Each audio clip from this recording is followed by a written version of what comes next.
Elizabeth Stanley, the Chair of the Council.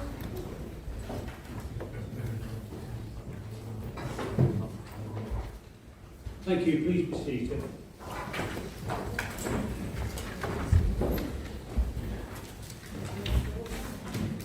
Welcome everyone to this council meeting. May I ask that all mobile phones are switched to silent?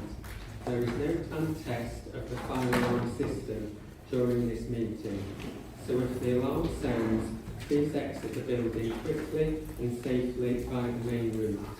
If this route is blocked, please use the fire exits in this room. Do not use the lift. Once outside the building, please assemble in the market square. Do not re-enter the building until the committee clerk has given authorisation. Please note that this meeting is being visually recorded and may be webcast for the purpose.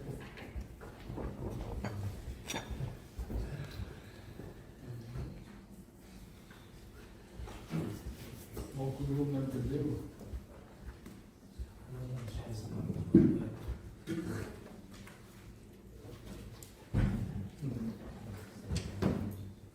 The recording may be published online or used for other public reporting purposes.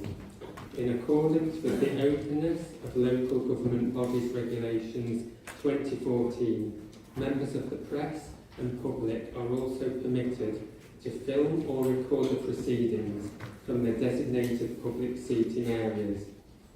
If any member of the public present does not wish to be filmed, recorded or photographed, please state so now, and we will make every reasonable effort to ensure that you are not included in the recording, which may involve you moving to a different part of the meeting room. Please be aware that any disruptive behaviour, including oral commentary during the meeting or the use of intrusive equipment, lighting, is not permitted and may result in your removal from the meeting. If any member wishes to raise a point of order, can you please stand and clearly state order so we can distinguish them from a member who has raised their hand to indicate their wish to speak in the debate. You will need to state the relevant rule which you take issue with and set out your point clearly. The Chair may ask for the opinion of the monitoring officer before making a decision on how to proceed. Agenda item number 1 is apologies. Are there any apologies? Yes, Chair. We have apologies from councillors McCallum, Fraser Merriweather, Oxby, Madeline Richardson, Simon Richardson, Troop, Turner, Laura Sanders, Entwistle, Henderson, White, Digby, and Councillor Dinsdale is on his way but isn't here at the moment. Oh, sorry. Councillor Styleman's asking to give his apologies, looking at work.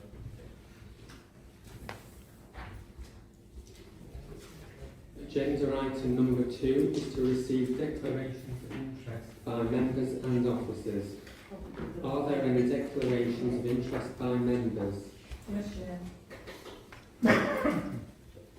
Interest on item 11A, Arden Wilcox Neighbourhood Plan Review. And I also have the same interest, thank you. Chair, I had interest from Councillor Linda in relation to agenda item 7, the motion as it's on the community councillor. They're all non-pecuniary interests, so the members will be able to see and participate in the agenda items if they feel they wish to. Councillor Horwick? Same on the one.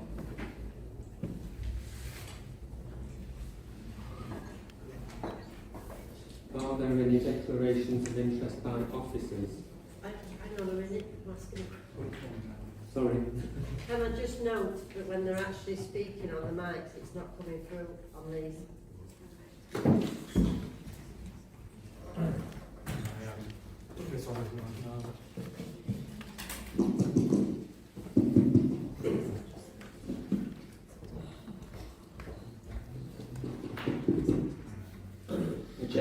item number 3 is minutes of the meetings held 26th of February 2026.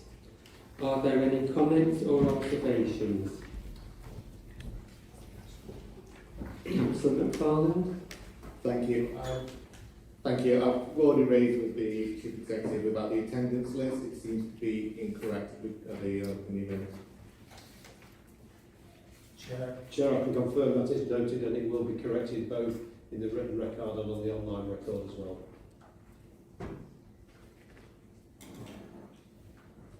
Any more? Okay, all in favour? Any against? No abstentions? Carried.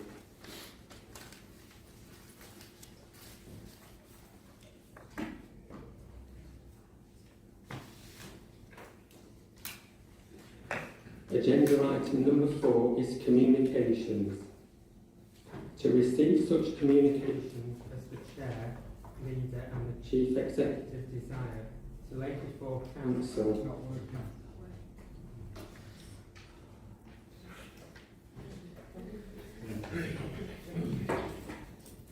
Agenda item number 4 is communications. To receive such communications as the Chair, Leader and the Chief Executive desire to lay before Council. Chief Executive communication. Thank you, Chair. My only communication is, as you will be aware, Stella is leaving us as the monitoring officer in the near future. On a positive note, the interview panel met yesterday and we have appointed a replacement who will hopefully start within a couple of months. So there will be a report coming to Council in due course about the replacement of a monitoring officer.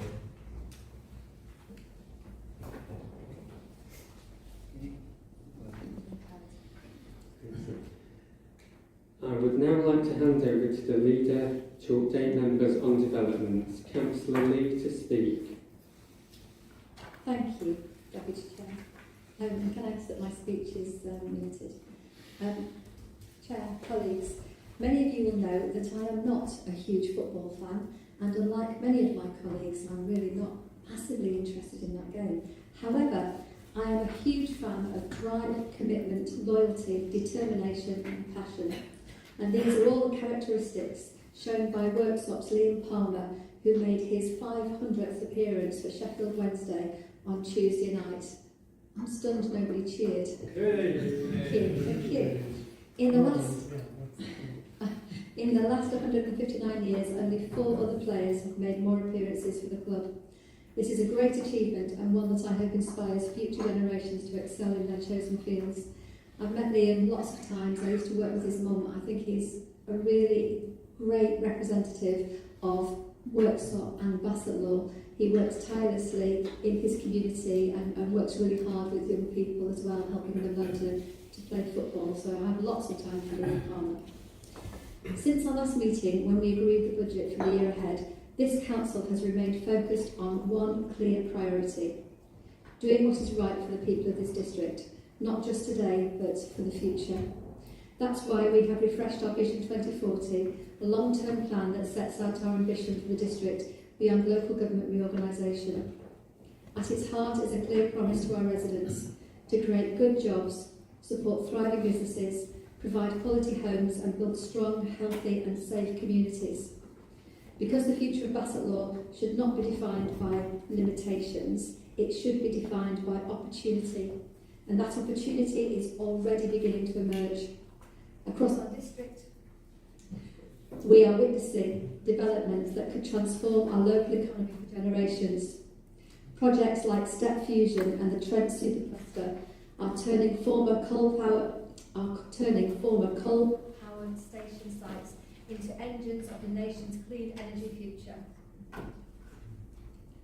The places that once powered Britain's industrial past are now helping to power its scientific and technological future.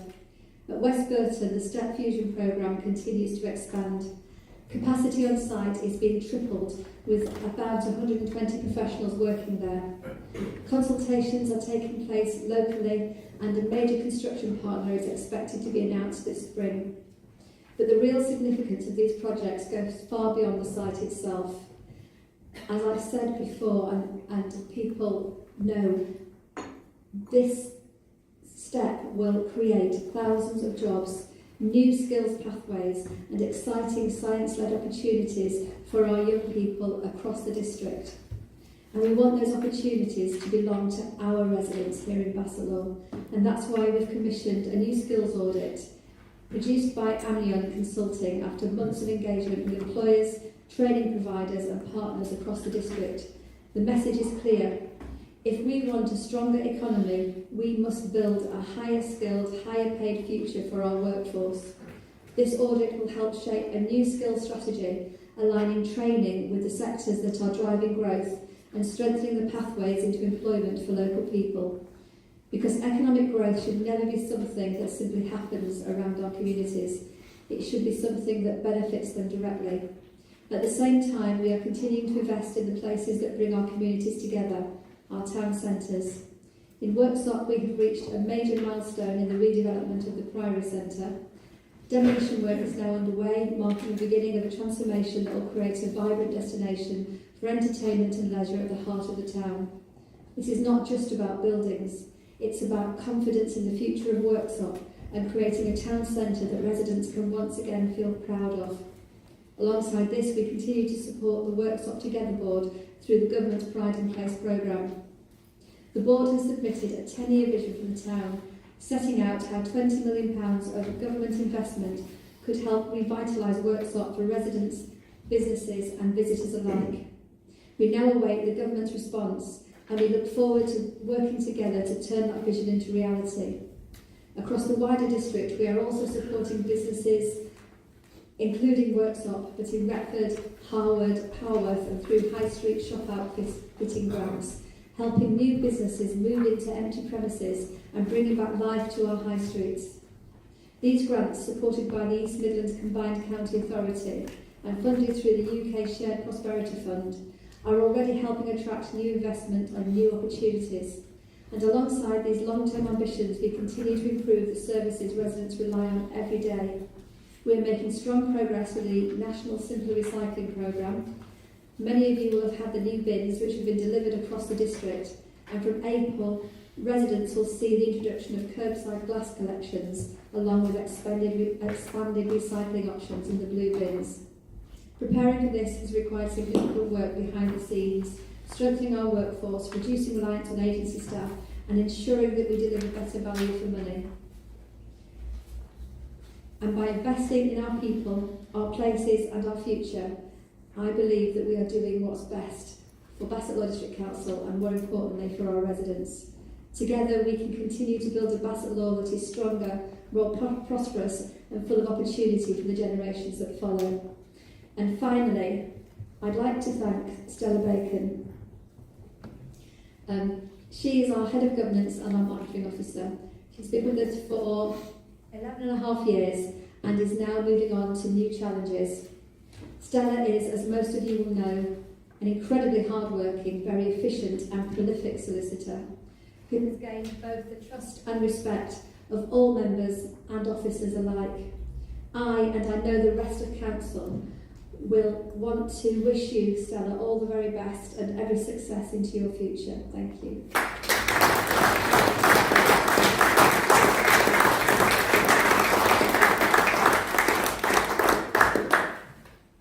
Thank you. Agenda item number 5 is questions from members of the public. There are 8 questions from 4 members of the public.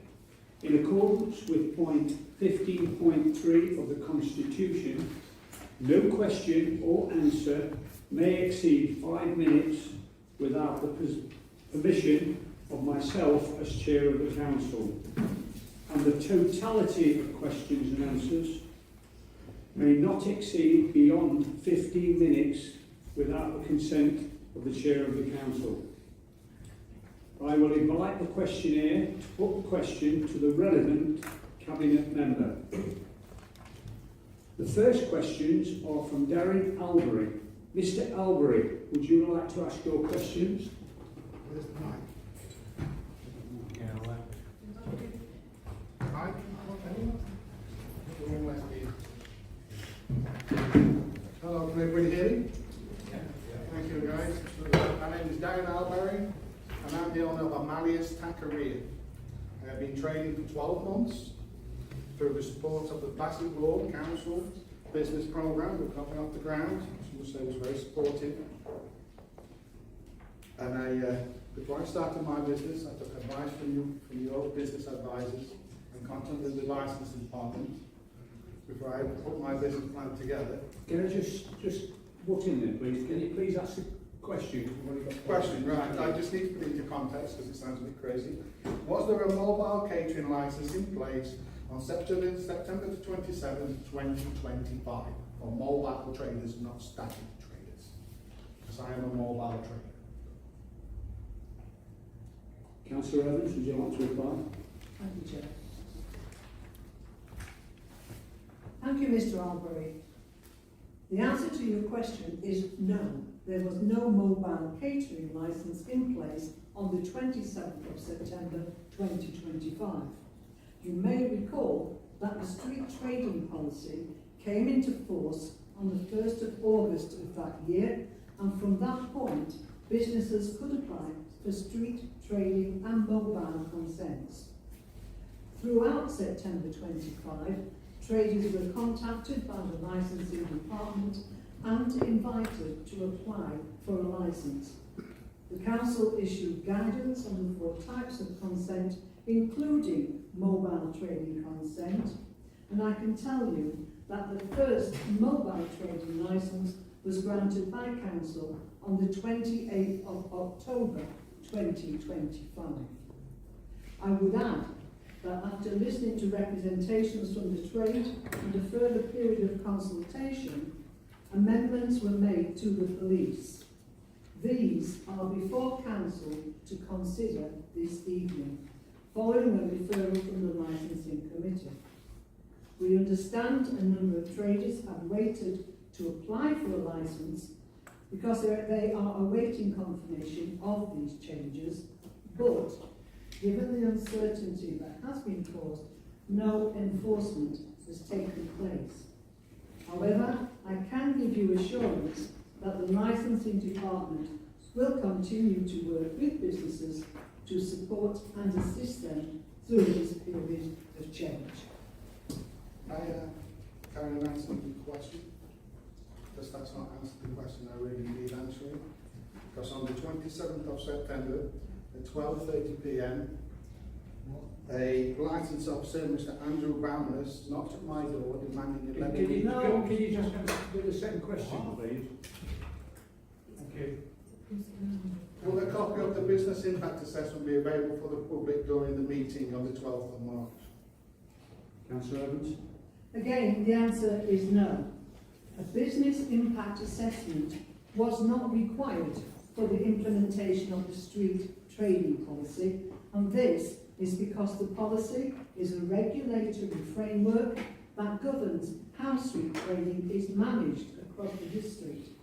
The changes were implemented to encourage business growth and opportunities in the district.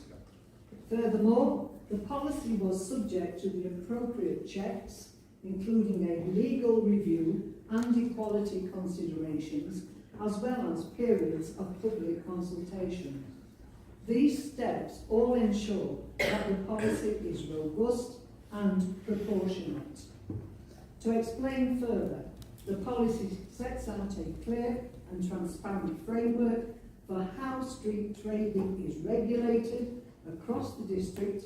Its purpose is to ensure fairness, public safety and consistency, and it applies equally to all traders. Thank you. Thank you, Mr. Evans. Thank you. Is that the answer that you get from your questions? Nobody wants to hear why I'm here? Why I've lost £1,000? Why I've driven me out of Bassett Law? These questions only. Is that the council's response? You're going to throw me out here, I'm going to go and seek legal counsel now. You've answered the questions. Thank you. No, I'm £1,000 down and you nearly put me out of business because it wasn't legal what you did and come to me, and you'll be hearing from my lawyer. Can you leave, please? I'm leaving now. It's Thank you. The next question is from Joanne Morton. Joanne Morton has asked that the Chief Executive read out the questions on her behalf. Thank you, Chair. The first question is, will elections go ahead next May for Bassett Law District Council? Councillor Lee? Oh, no. Thank you, Chair. So the next district elections are currently scheduled to be held on Thursday the 6th of May 2027. We don't know if this will be subject to change resulting from local government reorganisation, but we will follow government advice and work with any legislative changes this process may bring about. Under the government's timetable for local government reorganisation, there will be, subject to the necessary legislation, elections for the shadow authority in relation to the new unitary councils proposed in Nottinghamshire, held on the 6th of May 2027. And the second question is, if the district council elections do not go ahead, will the district council fund the parish council elections? Councillor Lee? Thank you. At present, no decision has been made about the implications this may have for parish council elections in May 2027, although this will be given consideration in the coming months. Thank you, Chair. Thank you. The next questions are from Brett Northage. Mr Northage, would you like to ask your questions, please?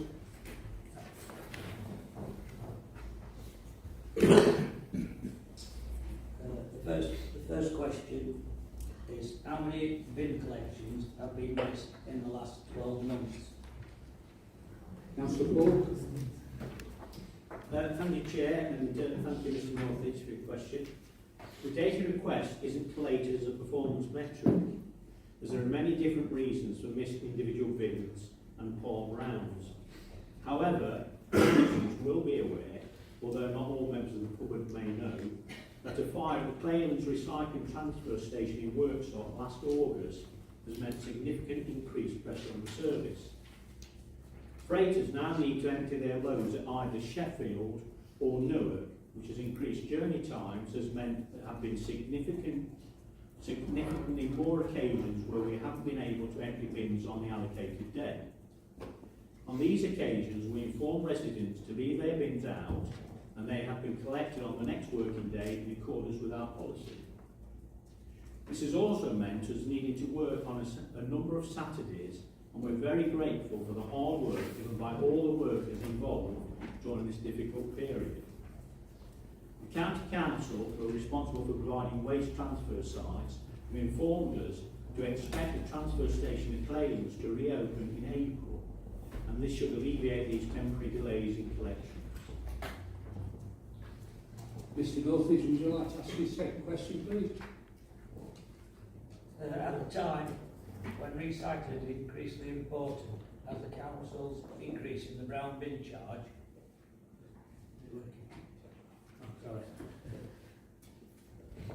as the council's increase in the brown bin charge had a negative or positive impact on the recycling rates. Thank you, Mr Paul. Councillor Paul? Thank you, Chair, and thank you again, Mr Northage, for your question. The recycling rates contain all our dry recycling materials, that's the contents of your blue bin, and not just garden waste. Therefore, the uptake of garden waste collection is only part of the overall picture. In addition, the current garden waste season has only just commenced, and we would only be able to measure any effect over a whole season. Tonnages are also affected by the amount of waste presented, which is significantly altered by variables such as weather and length of the growing season. For instance, last summer we had drought situations, so people weren't putting grass cuttings, etc. in bins. The garden waste service is a paid-for service that is required to cover all its own costs. If it failed to achieve this, the burden would be placed either on all the council taxpayers, not just the users of the service, or the service would need to be removed. Through prudent and effective planning, we've been able to set a charge covering not just this year, but the next financial year as well. On recycling rates, I would add that during April, The council will begin curbside collections of glass. This will reduce residual waste significantly. Thank you, Chair. Thank you, Mr. Northridge. The next questions are from Ian Wilson. Mr. Wilson is not present, I believe, so the Chief Executive will read the questions out.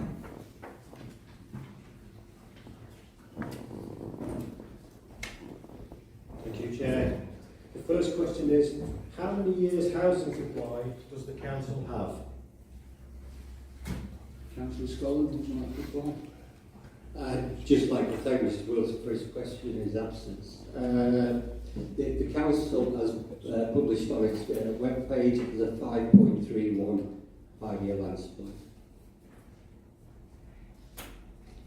Thank you. Thank you, Chair. The second question is, and does the council agree that the withdrawal of funding by the government for neighbourhood plans is a mistake? Councillor Scotland. Thank you, Chair. As many of you know, the announcement that the national grant funding and technical support for the neighbourhood planning was coming to an end in June 2025 was unexpected. Neighbourhood planning has been one of Bassetlaw's real success stories. Access to the district's 27 adopted neighbourhood plans stands as a testament to the commitment, insight and passion of our communities. These plans have empowered residents to shape their local areas, strengthen understanding of the planning system and ensure that local priorities are reflected in the local policy. When the announcement was made, we raised our concerns with the Ministry of Housing, Communities and Local Government about the potential impact this change could have on communities and the plan making at a local level. But as a Labour-led council, we do not shy away from challenges. We respond to them with determination, creativity and commitment to fairness. And that is exactly what we have done. The changes have given us the opportunity to work even more proactively with every community affected. Our officers have been engaged directly with neighbourhood planning groups to understand the specific impact of each plan, to explore how they can contribute to be resourced, continue to be resourced, and to support them through the identifying practical and substantial ways forward. We're also proud that we're using new software, Know Your Place social learning tool. This is a powerful resource that helps community visualise their priorities, understanding of local context, and the community of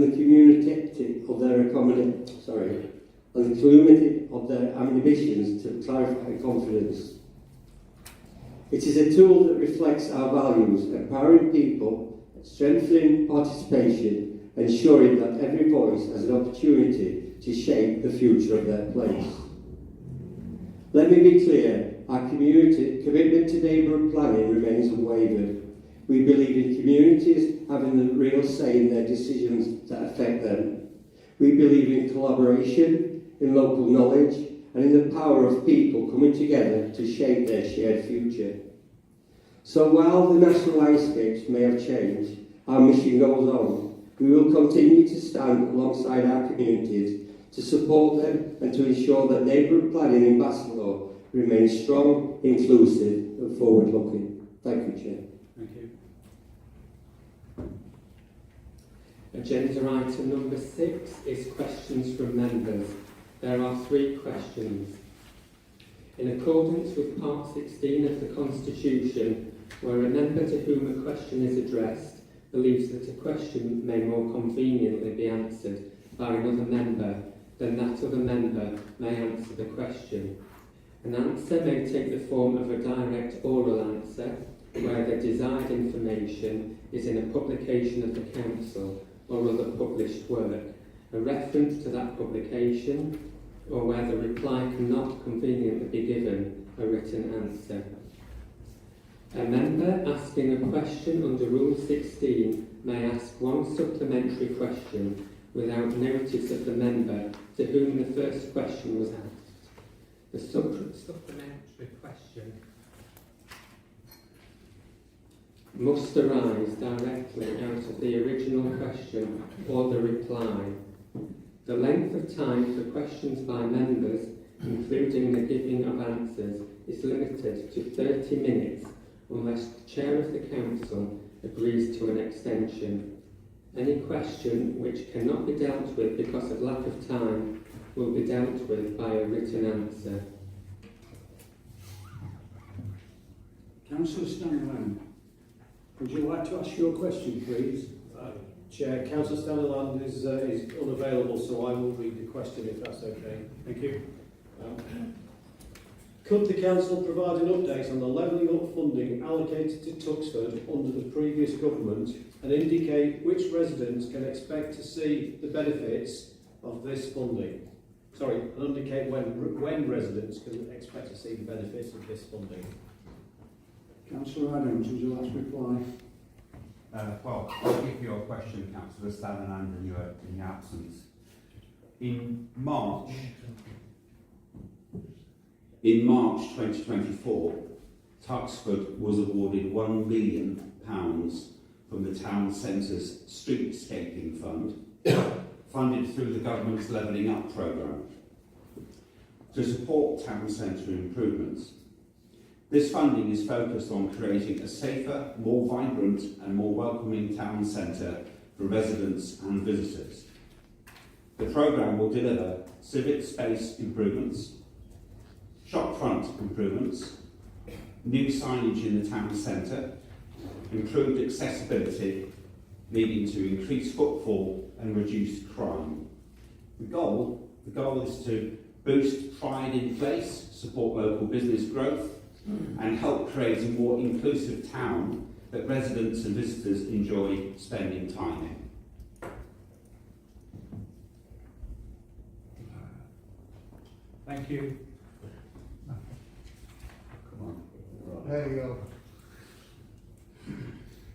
The next question is from Councillor McFarland. Councillor McFarland, would you like to ask your question, please? Thank you. Can the council confirm whether the Skills Hub is projected to operate on a cost-neutral basis in the next financial year? Councillor Adams, to reply, please. There you go. Thank you for your question, Councillor McFarland. The British Skills Hub is projected to continue to require a council subsidy in 2026-2027.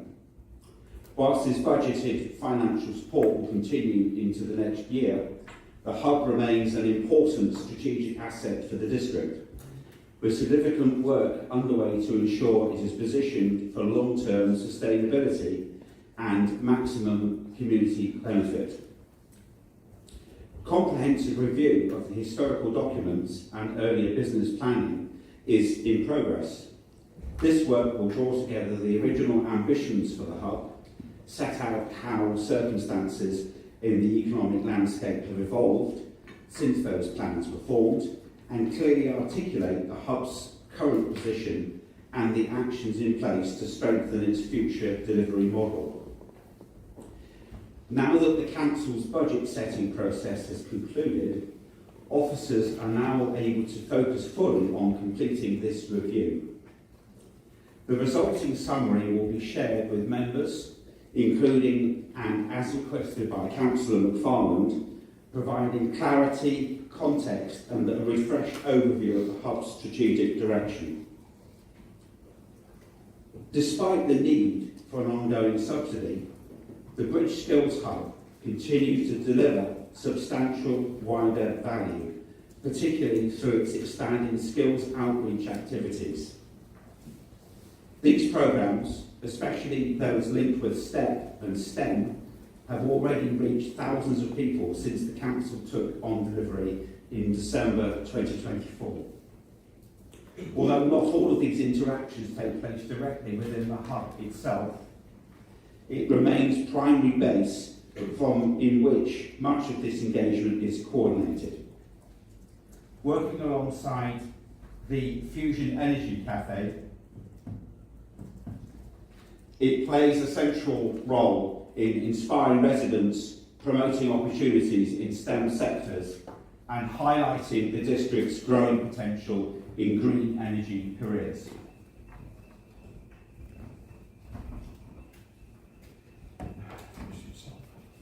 Councillor McFarlane, do you have a supplementary question? Yes, thank you. Given that the Skills Hub has already cost taxpayers nearly £750,000 in running costs over the last 3 years, can the council explain what specific changes or efficiencies are being introduced to ensure that the service does not continue to operate at such a significant loss? Councillor Adams. Councillor McFarlane, thank you for that supplementary. Yes, agreed, your figures are correct. And we, since I took place in this position a year ago, we have been talking to various education providers to invite them in to take long-term educational projects. It's fair to say that when the Skills Hub was envisaged, we have a local education provider, and that provider became colder towards the project. And ironically, we've now looked at another local provider, and the previous educational provider is now warming back to the idea. So I'm confident that we will get a long-term educational provider on that site that will supplement all of the existing activities. Thank you. The next question is from Councillor Limber. Councillor Limber, would you like to ask your question, please? Thank you, Chair. Many residents living in private rented housing are experiencing issues with damp. What support can the council offer to help these residents? Councillor Paul, please.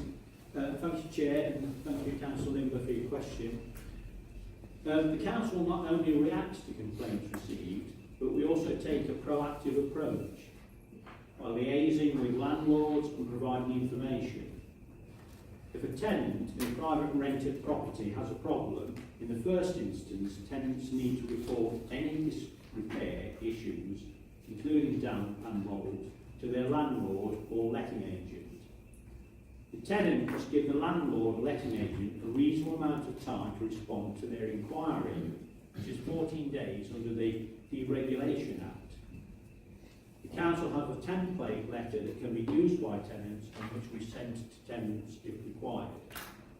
If the landlord or letting agents fail to do anything, the tenant can contact the Environment Health and request an officer, and that officer will be allocated to look into this.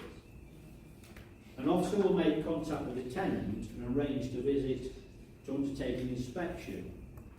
Now, this inspection involves surveying the whole property, not just looking at their initial point of inquiry, as we generally do spot other issues that we want addressing, dependent on the circumstances, and informal letters usually sent out first, or some cases we go straight to a formal action. But however, in most cases, an informal letter is sent. In addition, a proactive approach, the Environment Health team have also been participating in a pilot project to improve response to reports of damp and mould, and as a result, we have held landlord and letting agents events to offer them advice on what they need to be doing in relation to damp and mould. Oh, is it not at the front? Can't hear you. Sorry, I can't hear you back here. Your mic's gone off. Yeah, My mic's backed in. That's working.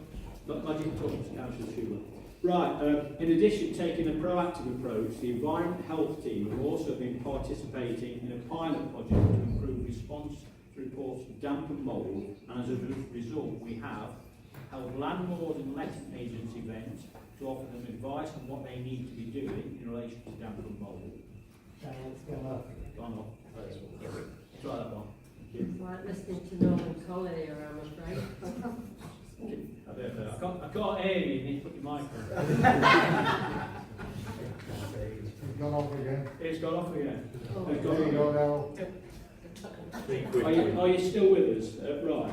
In addition, taking a proactive approach, the Environment Health team has also been participating in the pilot project to improve response to reports of damp and mould, and as a result the council has, held landlord and letting agent events to offer them advice on what they need to be doing in relation to damp and mould, upgraded our equipment such as damp meters, thermal imaging cameras and microscopic cameras, investigated the use of special equipment to measure the effectiveness of extractor fans, received additional training, attended events organised by the CEB to inform tenants of what to do and how to complain when your mic doesn't work.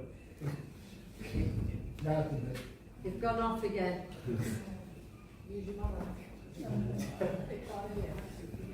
Got much trouble. Invested in the use of specialist equipment to measure the effectiveness of extractor fans, received additional training, attended events organised by the CAB to inform tenants of what to do and how to complain, purchased hygrometers for measuring water vapour content and other equipment that can be given out to residents to help them improve situations in their home, and he's gone out again. Shall I shout the last little bit? Yes. And we constantly evolve the use of technology to support inspections via apps and tablets.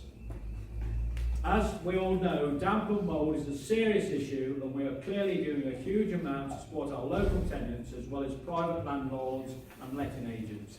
Thank you very much, Chair. Councillor Linder, would you like to ask do you have a supplementary question? No, Chair, thank you very much. Thank you. I'm going to stand up because something's working at the moment.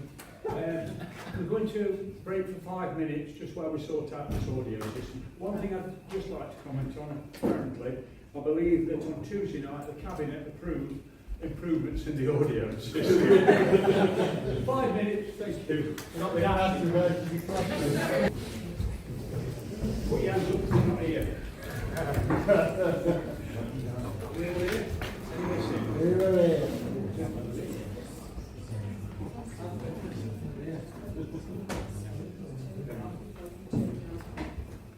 Okay, there is instruction on the mic, and they're working. Can you make sure you switch it off straight after before the next person speaks? It should work. Okay. Are we all here? Any missing? You're in.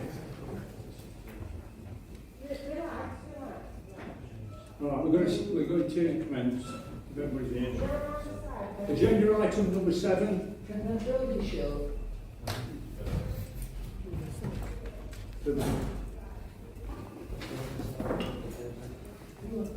Thank you. Agenda item number 7 is motions. There is one motion. I call upon Councillor Shuller to propose the motion. Thank you, Chair. I propose the motion and I reserve my right to speak.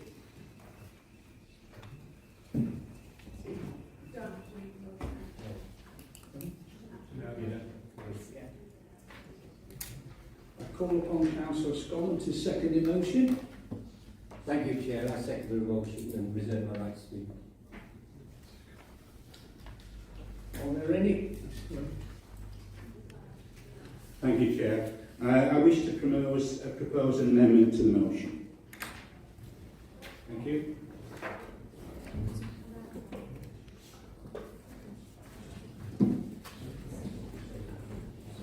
I second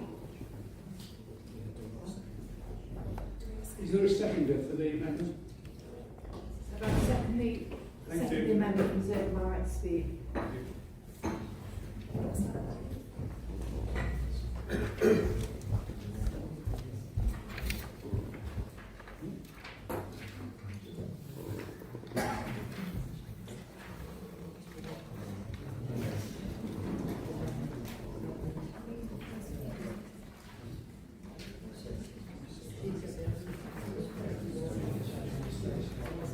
Can we, we'll have 5 minutes just read the amendment, please? Thank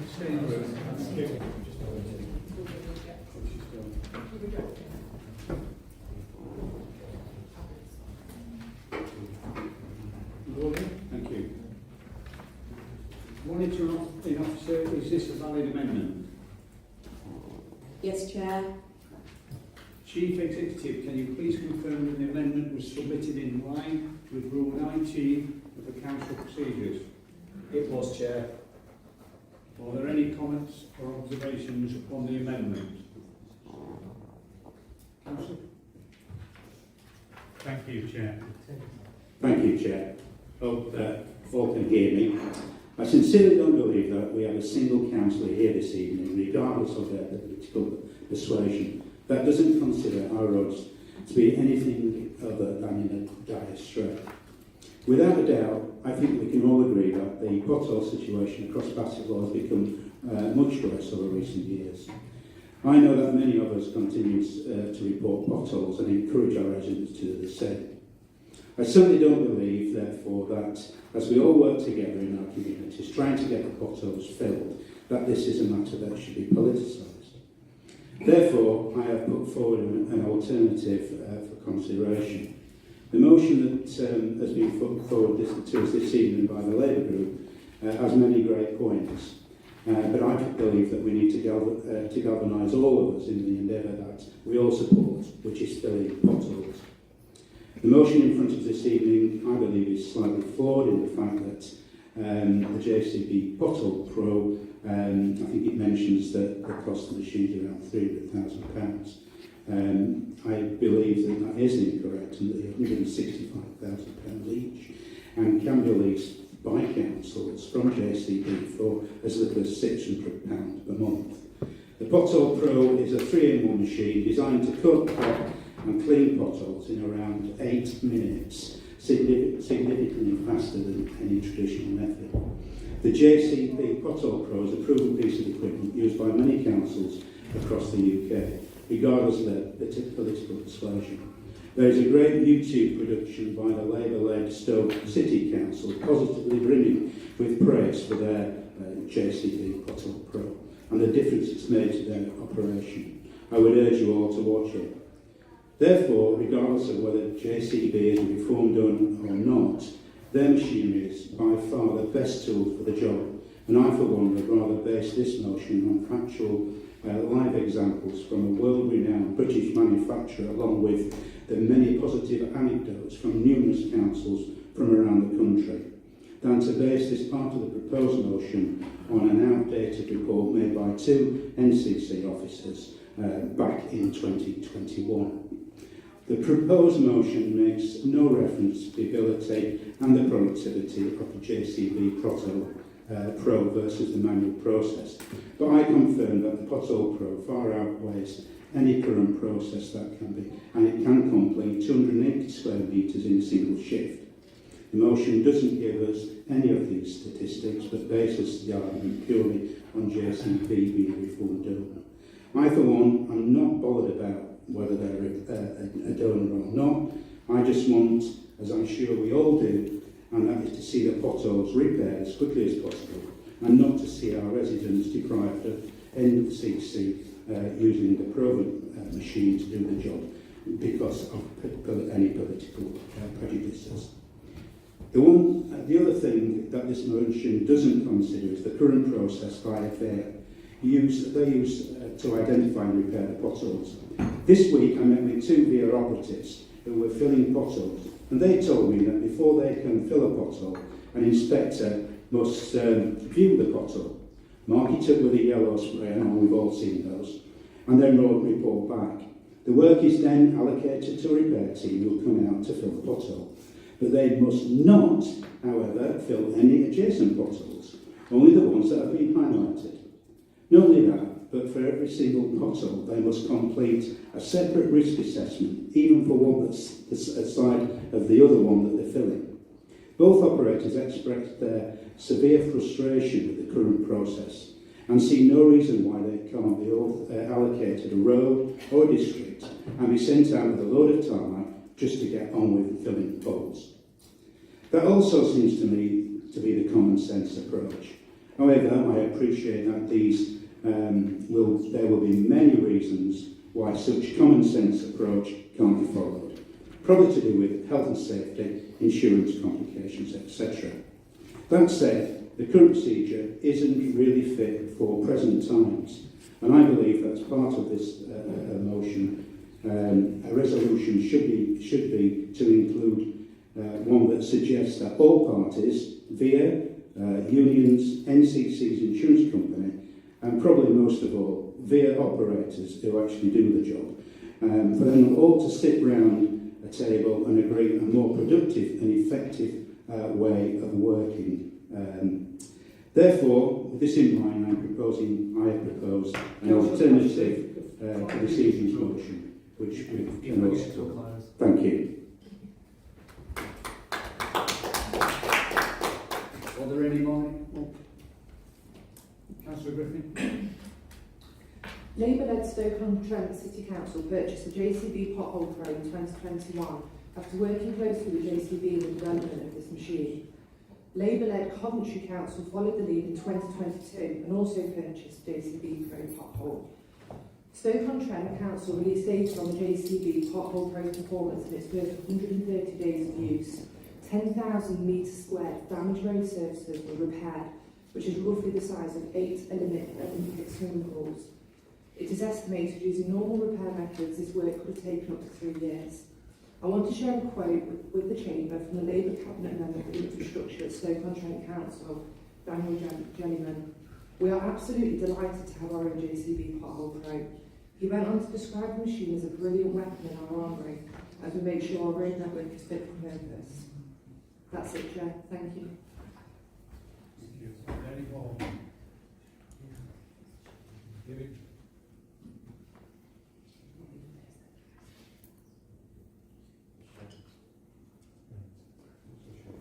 Whilst I believe we are charged towards this, charged towards providing better. Whilst I believe we are charged towards providing better roads, and this is clear that we have a great. Chair, we can't hear it back. We're trying, I'm really sorry. Can you hear me? Okay? Whilst I believe we are charged to work towards this, it is clear that we have had great deterioration in our roads. Councillor Pashley talked about the common sense approach and to look at moving towards being effective and to carry out clear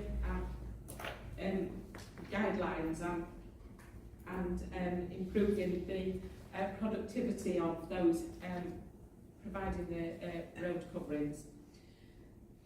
I believe that our motion should stand and that we should reject the proposals to change our motion.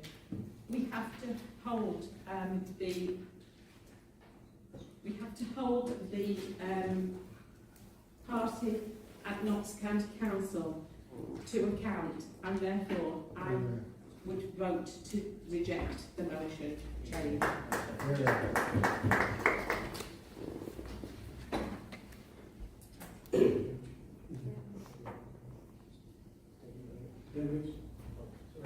Mine is not about the motion, it's about this system. It's not working, we cannot, I didn't even hear a third of what Linda just said. And then you're expecting us to vote on behalf of what we're listening to when we can't hear it. I'm sorry, but if this system's not working, we shouldn't be trying to vote on anything. I can't hear it.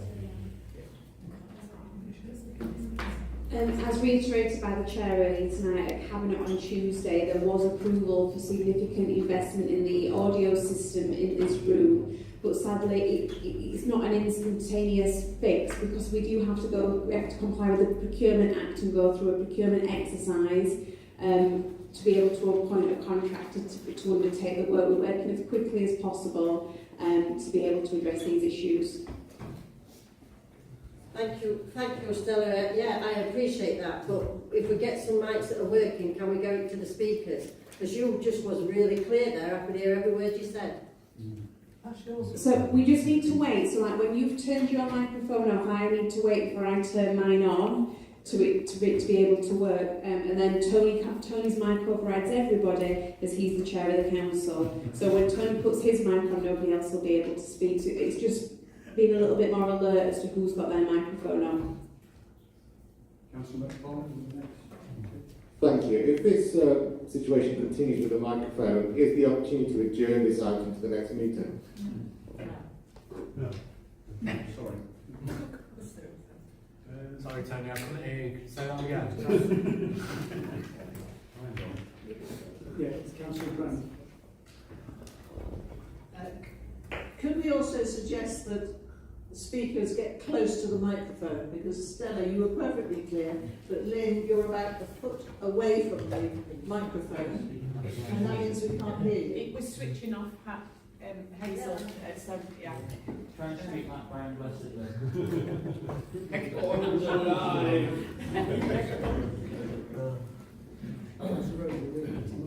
Yes, back to business, Chair. I want to support Councillor Schiller's view that we should reject this amendment. And the reasons are quite clear, really. It is not our responsibility to purchase this particular piece of equipment. It's Nottinghamshire County Council. If you read the original motion, it's quite clear that it said that the County Council's own officers determined that the expensive kit offered poor value for money and fundamentally did not increase the speed at which potholes could be repaired. They're not going to change their minds. That's their decision. And I think it's one, Chair, that we should, as a council, respect. Whether they decide to buy this equipment in 2026, having made that decision a couple of years ago, a few years ago, it's entirely up to them. And finally, the resolutions do not include any mention of the County Council purchasing the pothole machinery anyway. So, in my opinion, it's a poorly worded amendment and should be rejected on those grounds. Councillor Horrocks. Hopefully the system will work for me. Yes, the original motion says in it how we see that the Pothole Pro has its pros, yet the amendment seems to want to tie this council to supporting a machine. I can't believe I'm actually going to say this. I'm in support of a Conservative County Council more than the Conservative District Councillors are, in that they might... The Conservative County Council at the time said it was poor value, yet the Conservative District Councillors now want to tie us to supporting this machine. I mean, if they're wanting to side with reform, is that they're keeping options open for their political futures?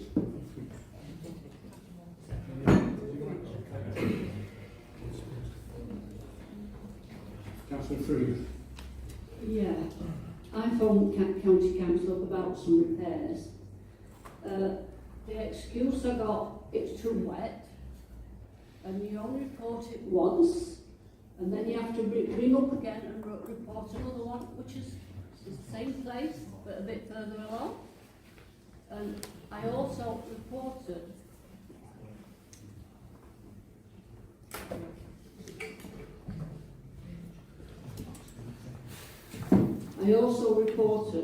and what they asked me for, it wasn't in Nottinghamshire, it was in our village, just outside Langhope. It was supposed to be not South Yorkshire, and they didn't know where it were.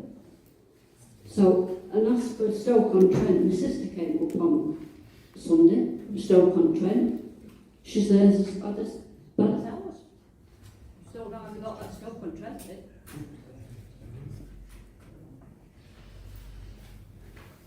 Councillor McFarlane, you've already spoken. Sorry, that was a discussion in reference to that point of order.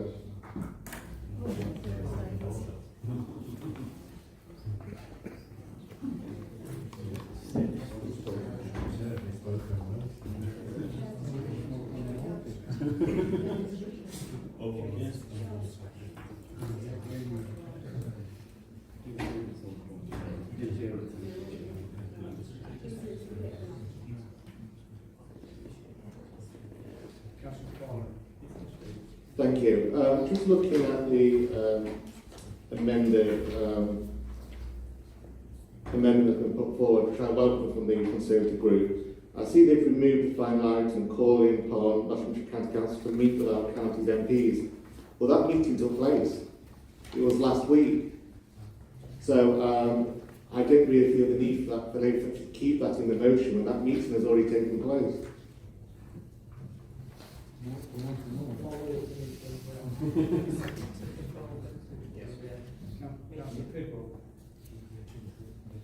Right, thank you, Chair. I think we need to recognise that JCB is a world club. It's one of the few visible British industries you see in almost every country in the world. Chair, we can't hear at the back. Stand up and shout. Right, I'll shout. I think we ought to recognise that JCB is a world-class British industry. There's only 3 visible British industries you see when you travel around the world: Scotch whisky, Land Rovers and JCB. Yeah. You guarantee seeing those in almost every country you visit. But that doesn't mean I can support this amendment for 2 reasons. First of all, you talk about the cost is less than 300,000. But as I understand it, the County Council are buying 2 machines, which would take the cost to 300,000, possibly more, unless they get a discount. And the second reason I can't support it is a quick look on the internet shows me there's only about 7 or 8 highway authorities in England, Scotland and Wales that have bought a machine, and that doesn't equate to many highway authorities in my view, so I can't support it. Well,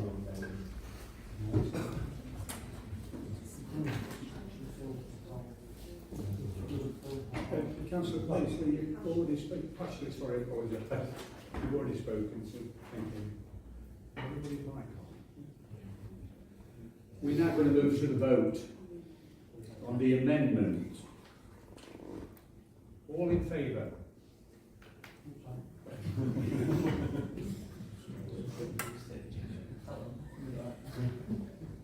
Thank you. Against? Any abstentions?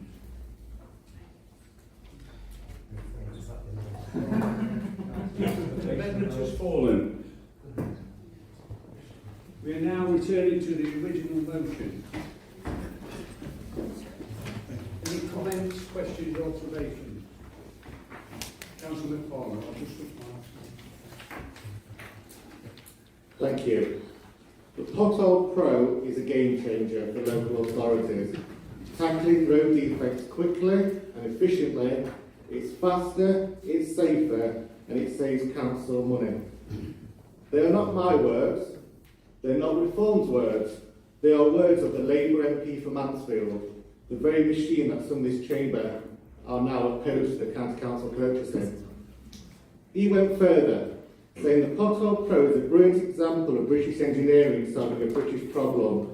So when Labour councillors criticise Nottinghamshire County Council for investing in it, they're not just attacking Reform UK, they're contradicting their own MPs. And let's be honest, one of the short-sighted things about the previous Conservative administration's electoral rows is Labour's attempts to score political points by attacking a tool their own MPs celebrate. When Reform took control of Nottinghamshire County Council last May, they didn't inherit a road network, they inherited a decade-long disaster. The previous Conservative administration left behind a crumbling, potholed, unsafe mess. Residents know it, businesses know it, and every garage and tyre shop knows it. So yes, the roads are bad, they are unacceptable, but let's be clear, Reform did not create this crisis, they inherited it. And the idea that Labour can stand here and pretend all this happened in the last 10 months is quite frankly laughable. Funding is welcomed, but it's nowhere near enough. There are significant sums, but they are not enough to undo a decade of neglect They are not enough to reverse the damage done by years of underinvestment, and they are not enough to meet the scale of the challenge that Reform UK inherited. Residents are still blowing tyres, cracking alloys and paying repair bills that they cannot afford. Labour's attack tonight on the Pothole Pro is political theatre. Let's talk about the Pothole Pro. Labour's criticism of the County Council investment is not just short-sighted, it's hypocritical. Their own MP calls it a game changer. Their own MP praised its speed, its efficiency and its value for money. So what exactly is Labour's argument? That Nottinghamshire shouldn't invest in equipment designed to fix the very roads the Conservatives left in ruins? That the County Council should ignore British that is completely done. Should ignore British engineering because it makes for an easy headline? It's political theatre and bad theatre at that. And then there's the requirement for a letter to be signed. The motion asks the Leader of the Council to write a letter to the Leader of Nottinghamshire County Council. Now here's the question. Why does a Labour leader need to write a letter, be forced to write a letter for a motion? Sending a letter does not require a vote, it does not require a debate, it does not require a motion. It requires a pen. So why the theatrics? Is it because the Labour leader won't act unless pushed? Is it because decisions are being made for her rather than by her? Or is it because, much like elsewhere in national politics, the leader in the chair might be in office but not necessarily in control? I'll let people draw their own conclusions to that. Reform UK knows the mess, they are dealing with that mess, and that's why we were voting against this motion tonight, because we believe that we should invest in our roads, not make short-sighted political stunts. Councillor Shepherd.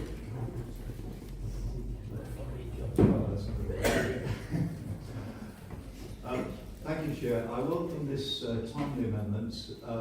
Potholes is probably the number one issue in Bassetlaw public mind at the moment. Only last night, someone asked me, when are the council going to fix the potholes? Of course, I pointed out that it's the reform-run county council and the former Conservative administration that are responsible for the dire state of our roads. Anyone who travels around can see that they're worse in Bassetlaw than in other areas such as South Yorkshire. Bassetlaw District Council has a health and well-being responsibility, and the potholes are very much affecting that. I know people who avoid driving or cycling on certain roads because the potholes are so bad, especially the A57 bypass. But it applies to most roads across the district. As a cyclist and a pedestrian, clearly the potholes are dangerous. I just wonder how many injuries have been caused. Trying to avoid them often means cycling in the middle of the road, which increases the dangers, obviously, for cars behind. I'm pleased to see the motion references the East Midland Mayor's transport plan. I hope the County Council will endorse the plan's vision of sustainable transport. And let's face it, the County Council do have a poor record in provision of cycle lanes or active travel infrastructure. And it's Bassetlaw and Nottinghamshire's transport structure that's broken. As well as filling potholes, we need more investment in sustainable transport to reduce the current over-reliance on private cars. So the County Council should embrace the Mayor's vision, create safe and healthy communities where everyone has access to sustainable transport choices. That is, reliable and frequent buses and trains, safe and separate walking and cycling routes connecting homes to schools and to work. Thank you, Chairman. I'm going to switch it on, but Councillor Rhodes, can you? Thank you, Chair. Chair, we're living in pothole hell. The roads in Bassetlaw and throughout the county actually are worse than they've been in recent history. When the Tories ran the county council, the roads were officially regarded as the worst in the country, officially regarded as the worst in the country. Only the incompetence of reform could make it worse. they've had over £29 million worth of extra funding from the Labour government. And they've also had over £15 million of extra funding from the Mayor of the East Midlands, Claire Ward. So money's not the problem. Money is not the problem. It's competence to take a strategic view of the issue and address it that is the problem. And whether or not the county council decide to buy the JCB machine is not a matter for us. That's a matter for them. My view is if they decide not to buy it, then they need to come up with an alternative. And so far they haven't. I mentioned recently that I travelled to Norfolk via Lincolnshire, and whilst I did concede that there were potholes all along the way, I can absolutely assure you that the roads in Nottinghamshire were by far the worst, Chair. So I speak for my constituents as well as drivers and businesses throughout our district and county when I say to councillors Barton and Bingham and their reformed colleagues, get on with the job that you're elected to do, fix the roads and stop blaming others for your failings.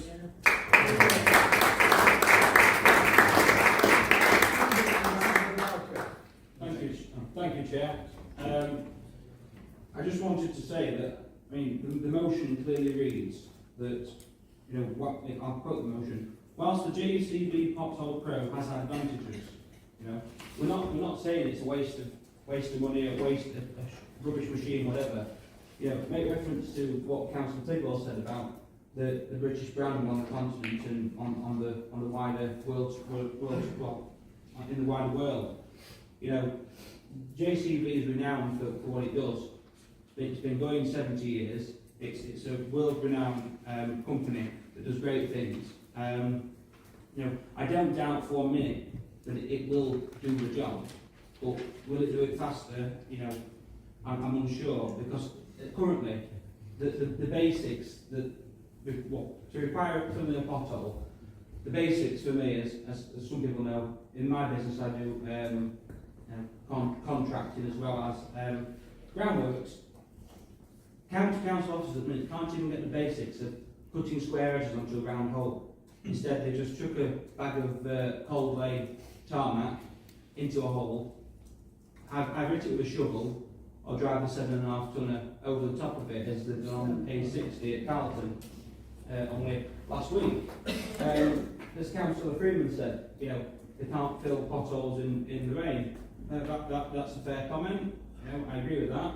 But only 2 weeks ago, again on the A60 in Costow this time, I watched the operatives in the rain pouring water into a pothole.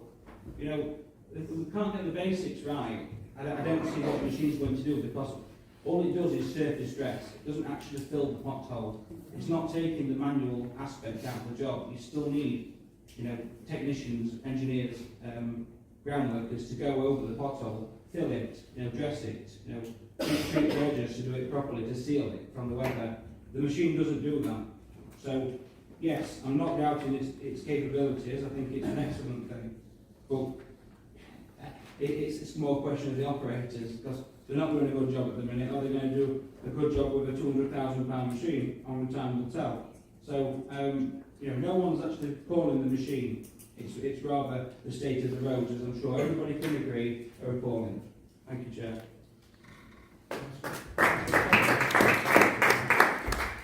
Thank you, Chair. Thank you for the opportunity to speak on this motion. Shout out. I'm speaking as Chair of the Health and Safety Committee, and would just like to point out to Council and the general public that as my position as Chair of the Health and Safety Committee, it was raised at the Health and Safety meeting 6 months ago that we had various accidents and increases in RIDAR reportable incidences due to our employees coming foul on potholes.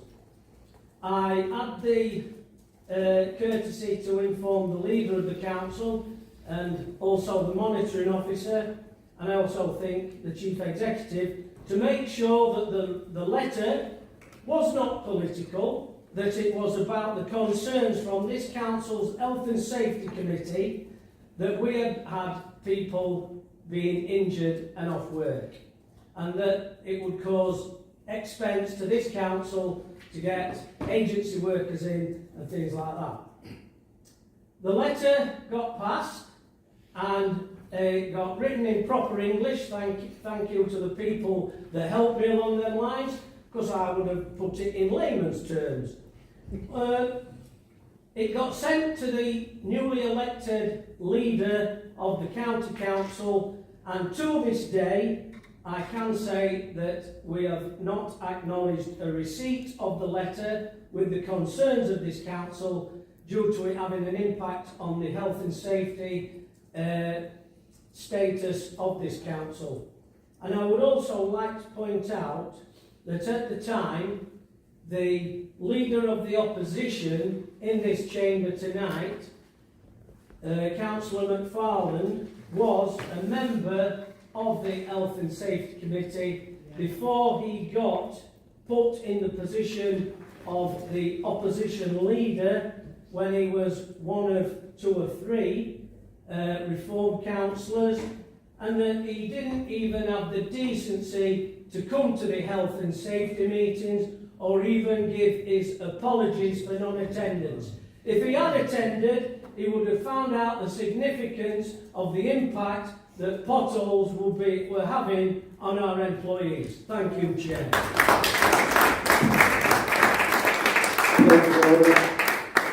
Councillor Bashley is next. Thank you, Chair. Thank you.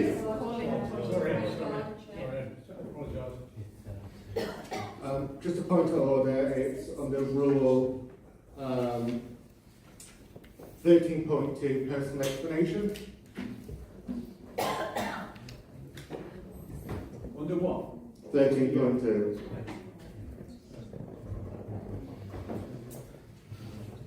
Sorry, I'm just checking.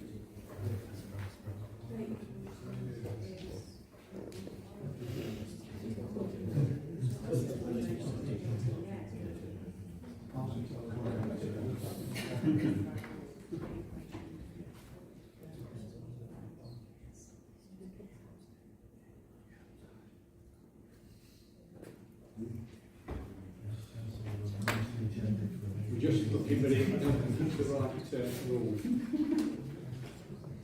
I don't think you want to do it. Just bear with us a minute, please.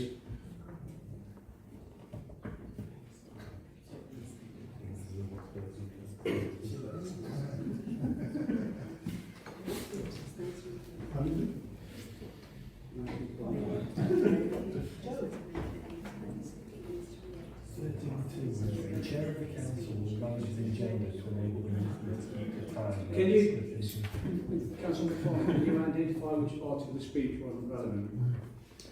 Sorry, it's the rule for the personal explanation. I've got this at the council's website.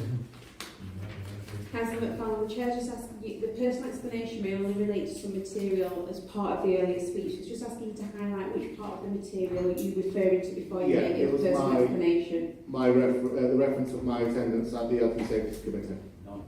Which was removed and never turned up.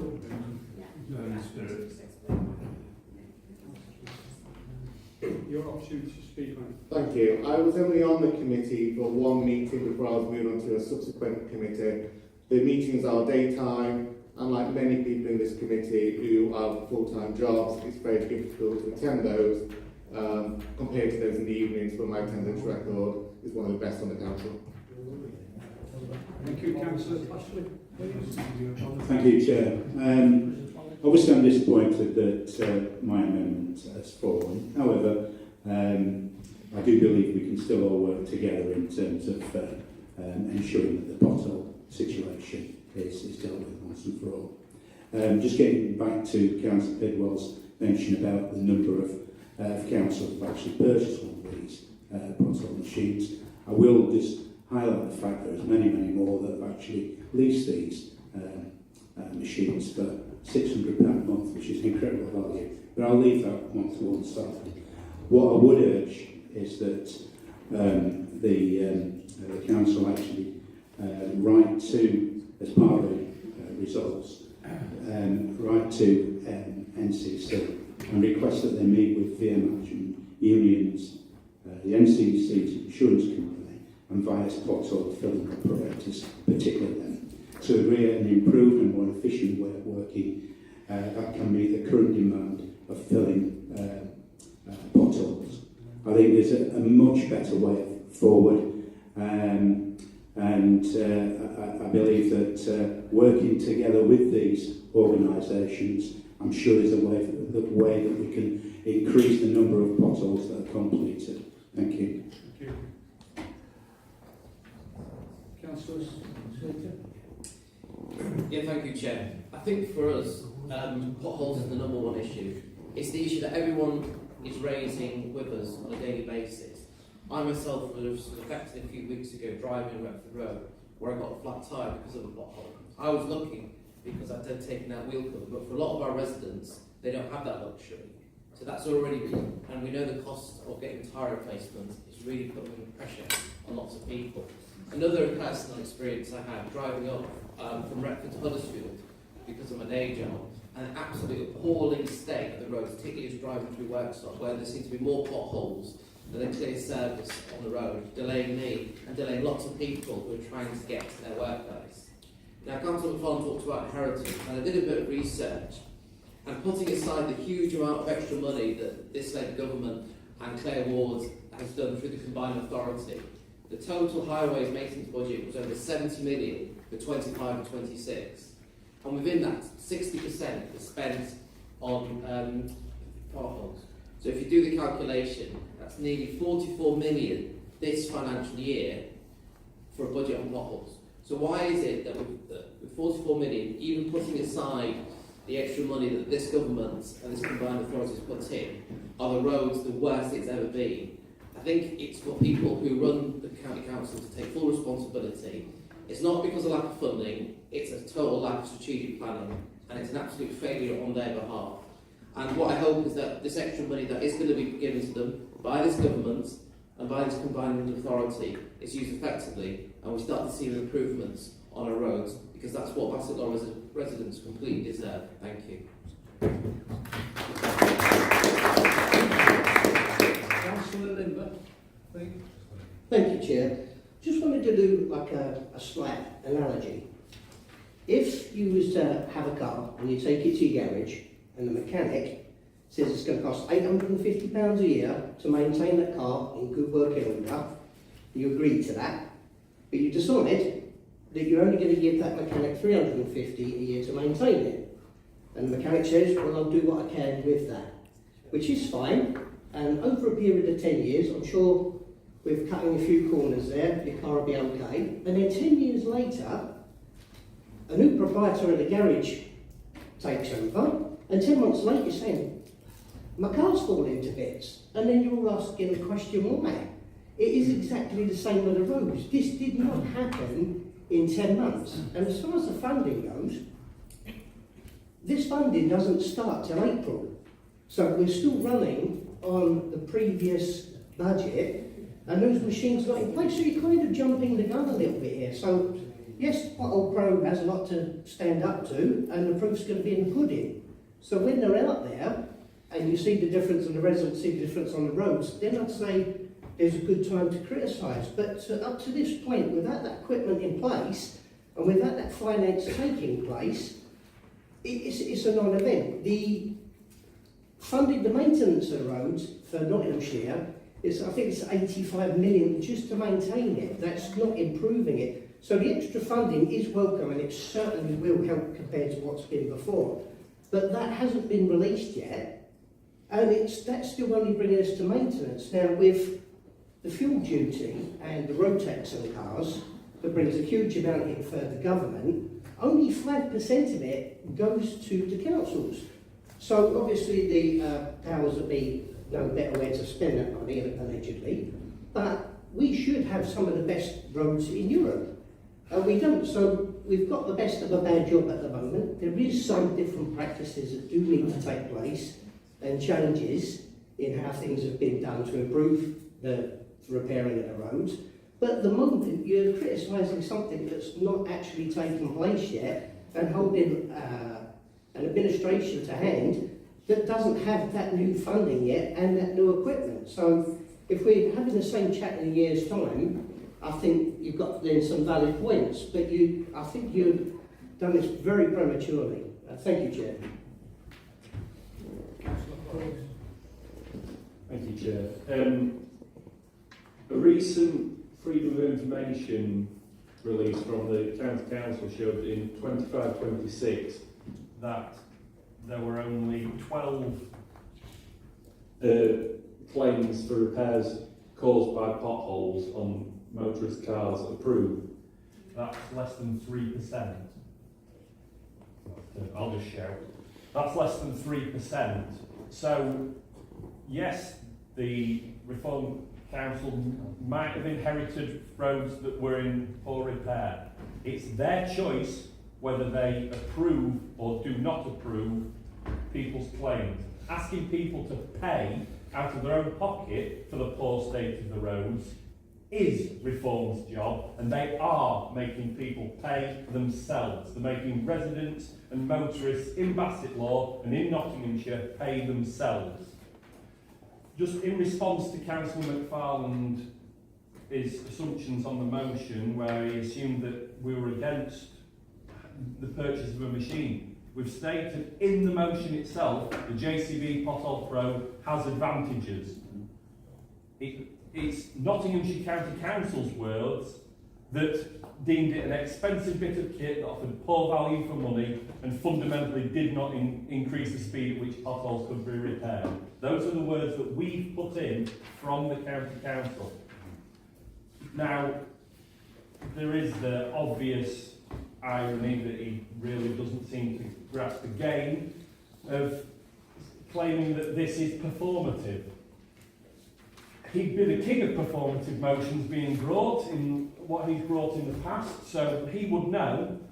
But I believe that we need to vote for this motion. We need to bring about something that will improve the roads here in Bassetlaw and in Nottinghamshire in the whole. It can't be put on Bassetlaw and Nottinghamshire residents to have to pay out of their own pockets for failures to maintain our roads. Thank you.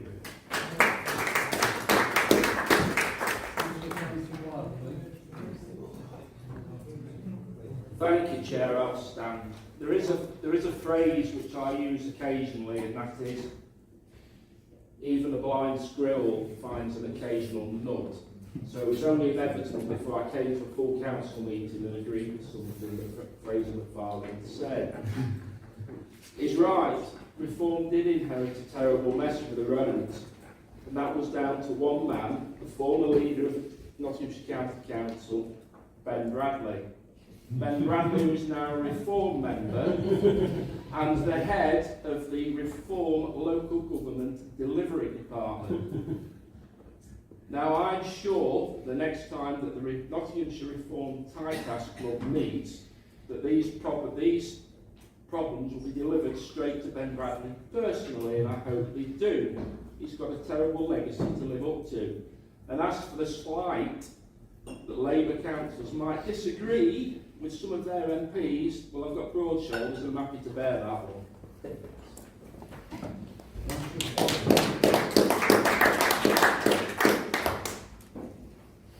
Thank you, Chair.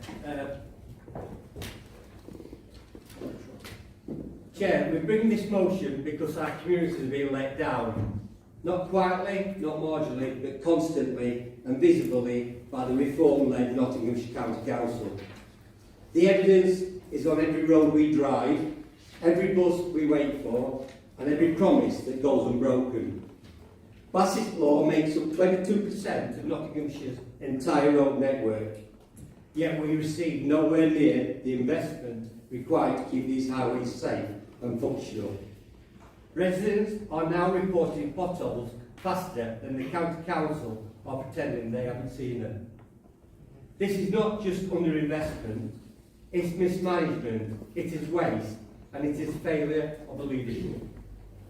But today, we set out a clear and constructive path forward. We will continue to support our residents in reporting every pothole, every dangerous junction, every failing stretch of road. If the County Council won't take responsibility, then we will ensure the pressure never stops until action is taken. I expect no more from the Reform Council. We are proud of the strong, constructive relationship that Bassett District Council. It wasn't me. I've got a new iPad. Oh, sorry, and it was sorry. me that I'm not reformed. Okay, so it's just that the person. Sorry, and I apologise. I was trying to get it on. I apologise for that, yeah. We are proud of this. We are proud of the strong, constructive relationship the Bassett District Council has built with MCA.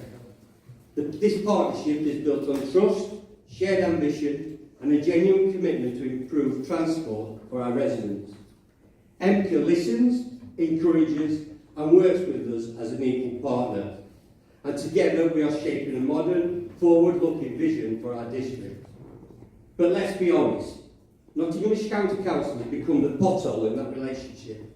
While BDC and MCA move forward with purpose, the County Council drags its feet, blocks progress and fails to provide a meaningful direction. Instead of being a bridge between partners, they're becoming an obstacle in the road, and not even one that you can swerve around. That is why we will continue to strengthen our partnership with MCA. Our residents deserve a transport system that actually works, one that connects our community, supports local growth, and reflects the needs of the people who live here. The County Council must provide a credible plan for progress, and if they cannot, they should step aside for those who can. County Council at Bingham talks a lot, but the reality is simple. He has delivered nothing for the residents of Bassett. Speech after speech, interview after interview, yet not one single meaningful improvement to show for it. While roads crumble and our transport system fails, all we get from him is noise, no action, no progress, no results for the people who need it the most. That is why our leader will write to Councillor McBarton and Bingham to demand that Bassett Law is prioritised for additional funding. Not as a favour, the kind financial backers seem to enjoy, but as a matter of fairness. We carry a huge share of the county's roads and some of the poorest public transport links. This must end.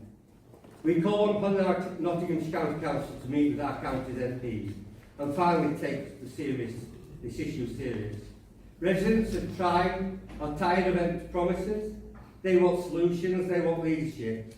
They want a council that understands the scale of the problem and is willing to work across political lines to fix it. And what do the residents see when they turn on the news? Councillor Barton stumbling over his words, shouting down people with real concerns, desperately trying to defend the indefensible. It's like watching someone argue with a pothole, loud, messy, and absolutely no progress being made. Instead of offering solutions, we get noise. Instead of leadership, we get flustered performances. That would be funny if the consequences weren't so serious for the people who rely on the roads to get to work. 20 seconds. Residents deserve better than this. They deserve competence, clarity and accountability.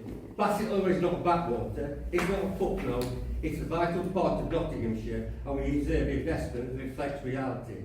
So today we send a clear message.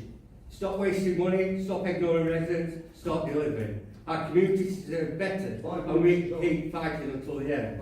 I ask everyone here to put the list. Point of order, Chair, acting point forward.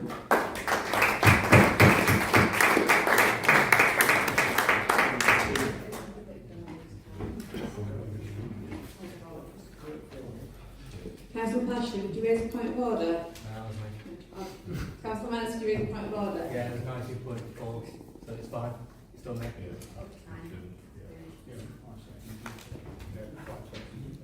Councillor Lee. Thank you, Chair.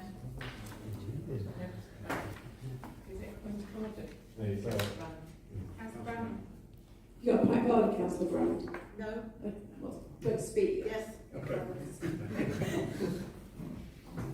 Thank you, Thank you, Chair. Sadly, Councillor McFarlane's speech, again, was full of political point scoring and even an attempt to attack me, whilst defending the Reform County Council's lack of progress in repairing our roads and our pavements. Councillor McFarlane, I'm not really interested in trading political jibes, but I would remind you of the thing that I tell you so frequently. This is Bassett law. I would love it if everybody in this room were interested in Bassett law rather than political point scoring. I want the people of Bassett law to be able to drive on the roads without swerving to miss potholes, without damaging their cars, and for pedestrians to be able to walk without the risk of tripping or falling. I'm really disappointed that Reform have just defended the County Council. I speak to residents every day, and every day I am told that the roads are the worst that they have ever been. I agree that they weren't good enough under the previous administration, but they are worse now. Surely you can see that when you're driving along, and actually you can't miss the potholes because some stretches of road are 50% potholes. It's ridiculous. I want the County Council to consider Bassett law. As you've heard tonight, Bassett law is 22% of Nottinghamshire, and it feels to me that we are not getting our fair share yet again from the County Council. I would hope, Councillor Limber, that as a County Councillor as well as a District Councillor, you would be defending Bassett law and saying to the County Council, this isn't good enough. I don't understand why you are defending them and saying, well, they've not been in power for very long. You're quick enough to tell the Labour government that you've been in power for the same amount of time.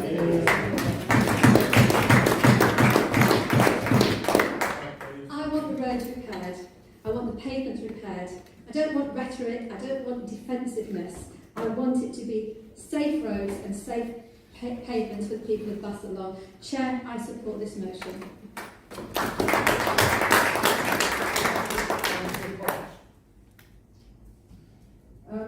This is probably, well, I don't know whether Reform can answer this, but 3 weeks ago,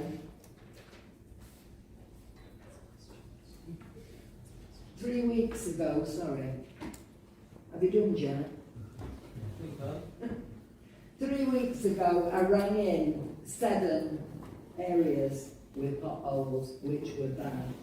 And I can't get my head round, I don't know whether it was said earlier on, that they come out to repair and you tell them that there's one there, but there's 2 more. By the time they come out to repair, 2 more have come up, and they're holes, very big, deep holes. They've not been touched in that 7 weeks. And that's access to Mountain Villas, where people live, and Mountain Crescent. And the traffic, it's a bus route as well. But 7 I put through, and I've heard nothing. 3 weeks I put that through. So can anybody tell me, is there a timeline for potholes to be repaired?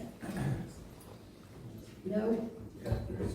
Any time after April, I think we were told. Well, yeah. That's what he said. Well, I think we'll need some boats at top of Forest Lane, because they're filling up with water. But I'm really, really disgusted in the way we are being treated in Bassett Law. All we want is to have a nice place for people to live, and not having damaged cars. There's lots of people that can't afford to have them repaired because of damage that what these potholes have caused. But I support this motion. Thank you. Councillor Evans. Thank you, Chair. I support the original motion because the highest priority for me is county's moral obligation to address the pothole situation before somebody dies. I haven't heard much about that tonight. Heard plenty about machineries, nothing about what happened.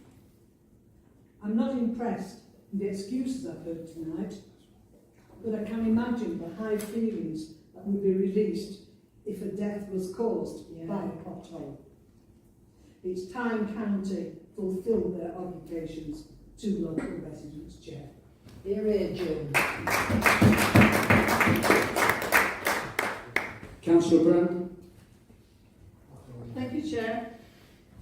When I started to write a few notes about what I was going to say, it was going to be, I can't believe we spent half an hour on this topic. Now it's, I can't believe we spent the best part of an hour, at least 3/4 of an hour, on this topic, when all residents want is the potholes filled.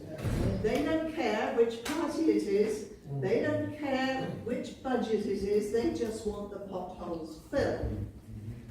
This issue needs to be depoliticised, and I would say that, wouldn't I, being an independent? A lot of people have been praising EMCA and their recent consultation. The nearest consultation for us in the north of the county was Worksop. That's great consultation, isn't it? So why can't we just work across all parties, just get the job done, right to whoever's responsible for it, get the job done. That's all people want. Thank you. Councillor Shaw, would you like to share, please, on the original motion? Thank you, Chair. The motion before us is one that is extremely emotive. We often hear within this chamber accusations of political point scoring, not least by those who choose to undertake this method of questioning on a regular basis. We do understand why our county council has committed to purchase 2 pothole pros from one of its donors, but we do also balance that with the ability to look at the benefits of buying British. However, we would have anticipated that we see this machinery on our roads very quickly. The motion, though, is seeking to improve the lives and the ability of our communities to reach their employment, transport, get children to school, partake in some of the wide variety of natural assets that are available in Bassetlaw. We are hoping to support them to ensure that they receive their entitlement to improve the network and to have them have safety on our roads. Section 41 of the Highways Act, when outlining repairs and standard of maintenance, shares reasonably safe and passable. This includes all traffic, including cyclists and pedestrians. We are wholly aware that the repairs we see at this time do not meet this standard. We hear about the changes of practice, 10 more pothole crews, improving the standards of repairs and looking towards stronger and more durable surfacing. This is good. We accept that. We are pleased. However, again, we seek to understand the short term, as safety of our residents is at risk. We are unaware of how costly inappropriate actions will be reviewed. Why do we see white lining on roads full of potholes? There appears to be little or no coordination. Why do we fill a hole within a month? At best, it's damaged again. Why do we have a team who draws around a pothole and a team that comes back weeks later when the paint is often gone? I will speak to my ward, Harworth and Burcoats. I am told I am passionate, as we all should be. We are poorly served in terms of road repairs. We have a number of issues, and as such, I and my colleagues join forces to write to our county council and the cabinet member for highways. We have shared our grave concerns that residents are not safe. Those on motorbikes, cycles, walking and using mobility aids are at the greatest risk. Cars are constantly damaged at a time when we see increased fuel levies. It is a concern that we were not granted to sit down with our peers, but were directed to the Director of Highways. We have shared the patchwork of the A614, a national speed limit road, which runs through our boundaries. We have discussed frequently the poor repairs of Tickle Road, and by far the worst affected area at this time is that of Dorchester Road. We fear the issues we see in the area. Potholes like craters, road damage that has been poorly repaired in Reform's defence, though this is many years in the making. We're still, as one resident pointed out recently, the ability to hold the Nottinghamshire Swimming Championships without bother to our leisure centres, with our potholes being able to host them with ease. The Director of Highways outlined the big picture, the decline of years and the need for additional finances. He shared annual depreciation of 82 million and spending previously totalling only 42 million by the previous administration. We don't know the plan and we cannot comment. We are though in the here and now, and we are currently not seeing improvement within Bassetlaw. We are more likely to see deterioration with what repairs are being undertaken, not meeting what we see and hear in the press. Bassetlaw is in the north of the county, just for those who are unaware. We have 22% of the roads within Nottinghamshire. Currently, these roads are unsafe. Receiving the right first time as promised 10 seconds, Councillor Chairman. is most definitely required. I will urge you all to work with us, to join together and to let us move forward for our communities. Thank you. We're now going to the vote. Be a recorded vote, Chair.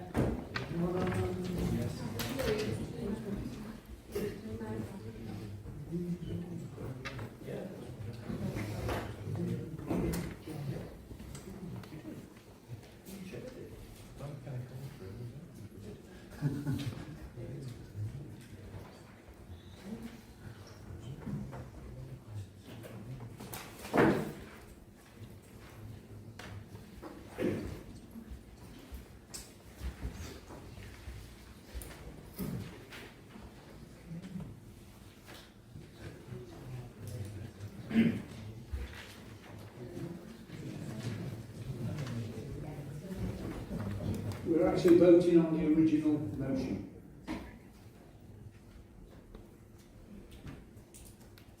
Sorry, I'm just making sure I try to update the list.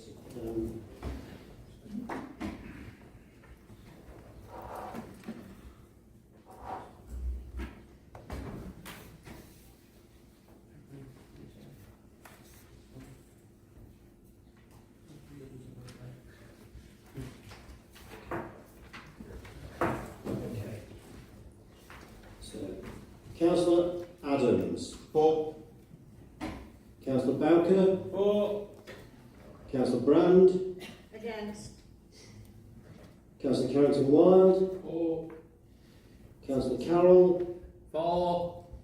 Councillor Challoner. For. Councillor Charlesworth. Councillor Dinsdale. Councillor Dixon. Councillor Ducey. For. Councillor Eaton. For. Councillor Evans. For. Councillor Fielding. For. Councillor Freeman. For. Councillor Griffin. Against. Councillor Horrocks. For. Councillor Lee. For. Councillor Limber. Against. Councillor Manners. Against. Councillor McFarland. Against. Councillor Debbie Merriweather. Against. Councillor Naylor. For. Councillor Pashley. Again. Councillor Pidwell. For. Councillor Potts. For. Councillor Presley. For. Councillor Polk. For. Councillor Rhodes. For. Councillor Neil Sanders.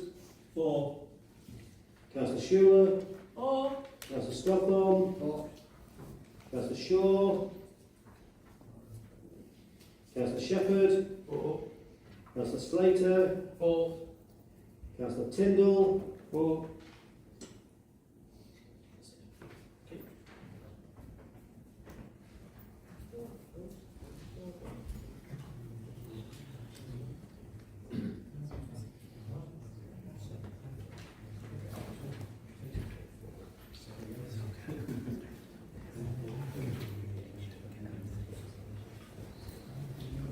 votes are 24 for and 7 against. So that is carried.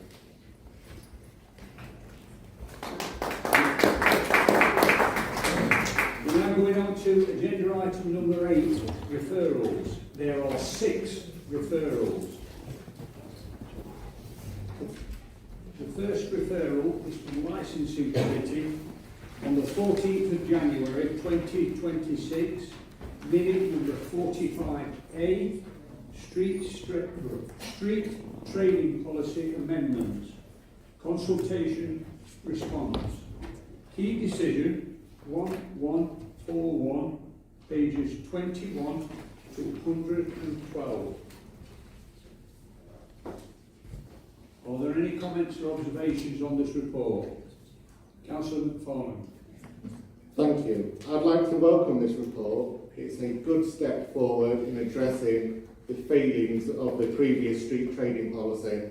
It clearly does not go far enough because those policies should be scrapped. We should not be charging additional charges to small businesses at this time. But I do welcome the step in the right direction, and hopefully further progress can be made in the next 12 months to get rid of these unfair and unnecessary fees on small businesses. The recommendations is set out on page 21 that the amended version of the policy be approved. All in favour? Against? Abstentions? That's carried.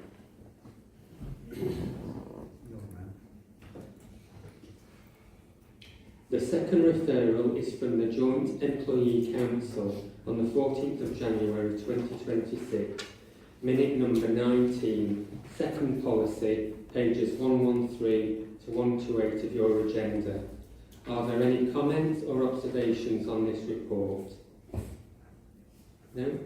The recommendations are set out at page 113 to approve and implement the revised policy. All in favour? Against? No? Carried.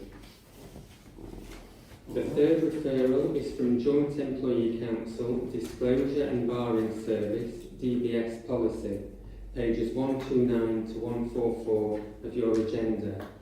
Are there any comments or observations on this report?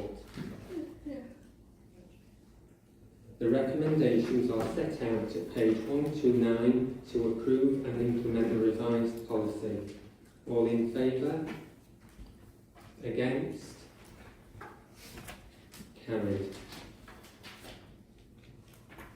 The next referral is from Joint Employee Council Disciplinary Policy, pages 145 to 172 of the agenda.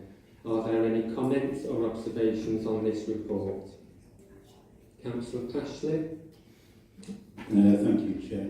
Yeah, I welcome the information within this policy. But I would just like to make one observation on the current return to work interview. The rate currently stands around 58%, which I believe leaves the council vulnerable to grievance actions and or possible industrial tribunals.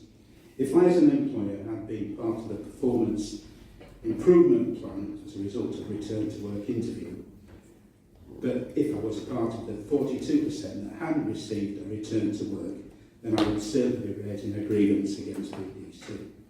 I would request that BDC management are indeed brought to task to deliver 100% return to work interviews. It's not an either or, it's an absolute certainty that everybody deserves to have a return to work interview.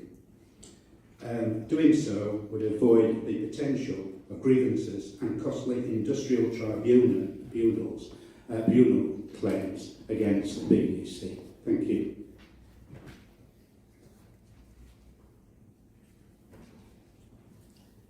The recommendations are set out at page 145 to approve and implement the revised policy subject to the amendments, following comments at Joint Employee Council. All in favour? Any against? Carried.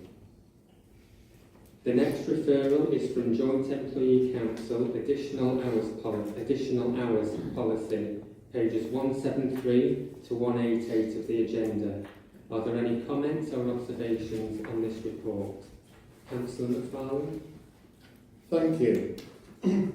Let's start with the basic principle at stake, fairness to the taxpayer. According to repeated analysis by the Taxpayers Alliance, Basel District Council already has a significant number of high earning officers, with several earning well above 60,000 and some exceeding £100,000.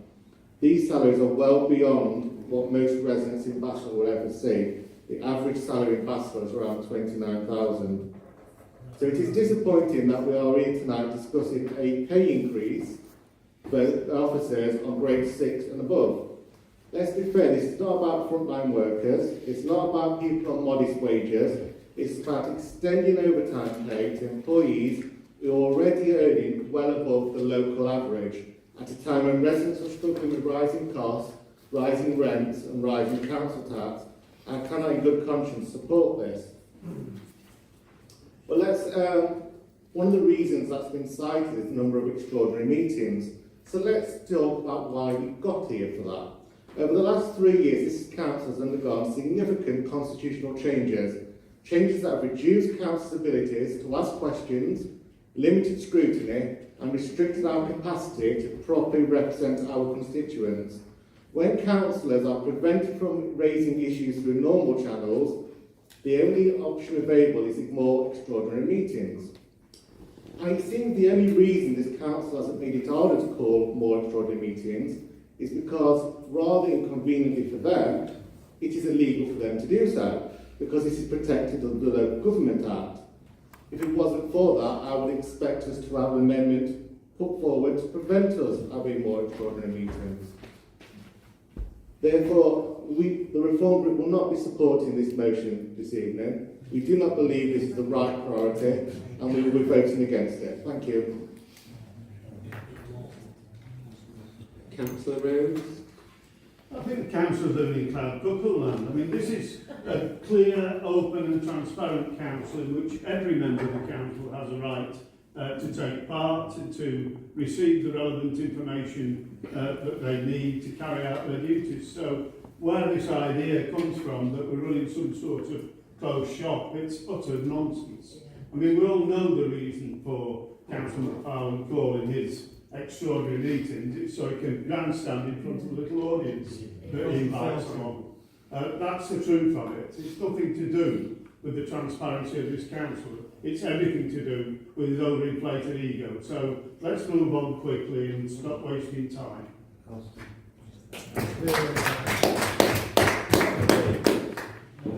Thank you, Chair.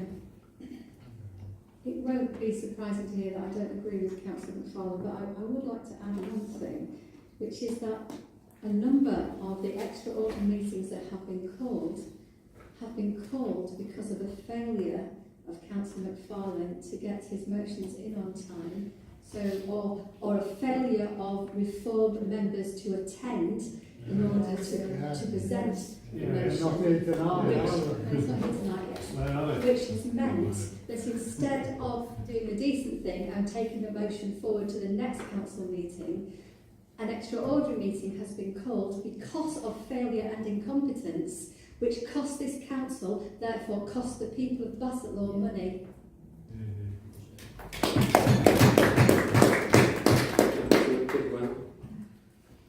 Thank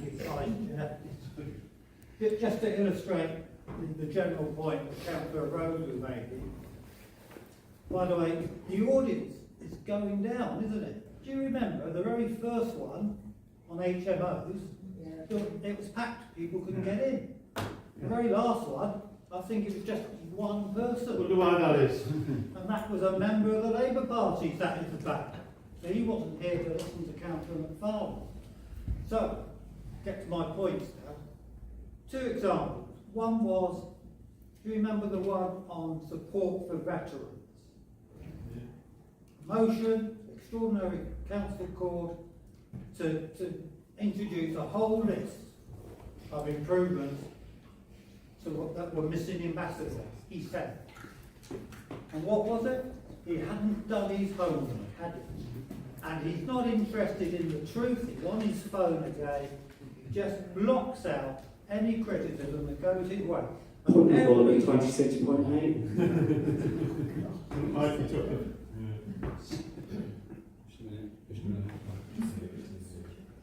Can you stick to the subject? He's on his phone. I think that's relevant. I'm responding to his point. Anyway, and every single one of those improvements that he demanded already existed except for one, because he hadn't bothered to speak to officers. Every councillor can go to an officer any time and ask for information, and in my experience, they are very useful. And the second thing, he was going to propose a motion tonight. Can't remember the subject, but it was ruled out of order. And as I understand it, it was ruled not a legitimate motion. And as I understand it, he hadn't bothered to speak to any officers or to monitoring officer to check if it was within the rules. So let's get this right. It's Councillor McFarlane and his little group who cause all the trouble on extraordinary council meetings. Thank you. Point of order. Personal clarification. Can you say which part you want to make a personal explanation in relation to? Just correcting Councillor Bidwell for his inaccurate statement about us calling an extraordinary meeting for the veterans motion. It was a normal council meeting, so perhaps he should check his minutes.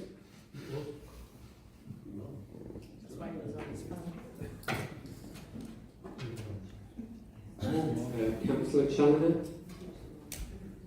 Thanks, Chair. Well, once again, additional hours policy.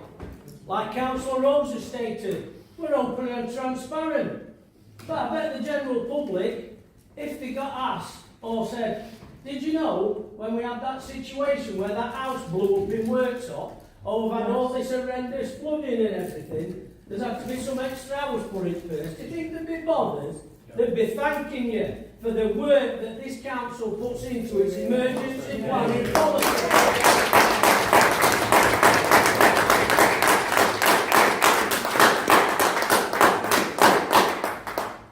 Councillor Potts. No, it's me. Hey, listen, I'm broad-minded, I don't mind being compared to Josie.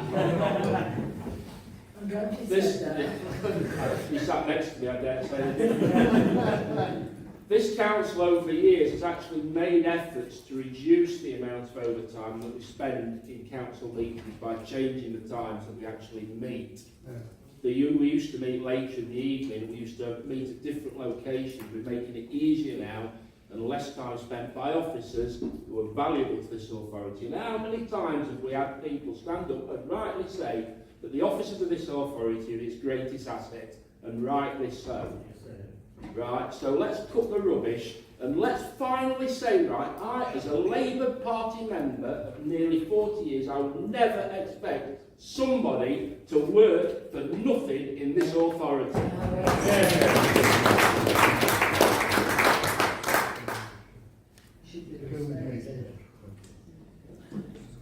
The recommendations are set out at page 173 to approve and implement the revised policy. All in favour? Against? Carried. Can I have your attention, please? In accordance with the Council's constitution, can I ask if any members are in agreement with extending the meeting for 30 minutes till 9:30 to conclude the business on the agenda? All in favour? Against? Abstentions? Carried. The meeting, McDonald's, please, in between. the meeting is extended till 9:30 to conclude the business on the agenda. The last referral is from Extraordinary Audit and Governance Committee on the 4th of March 2026, Constitution Update March 2026. Following comments and changes made at Audit and Governance Committee, revised amendments were circulated. Are there any comments or observations on this report? Councillor McFarlane? I would like to propose that this item be adjourned to the next meeting when we have our new monitoring officer in place who will be able to review this policy. Not in place for 3 months. Do you have a seconder? Can I second that, please?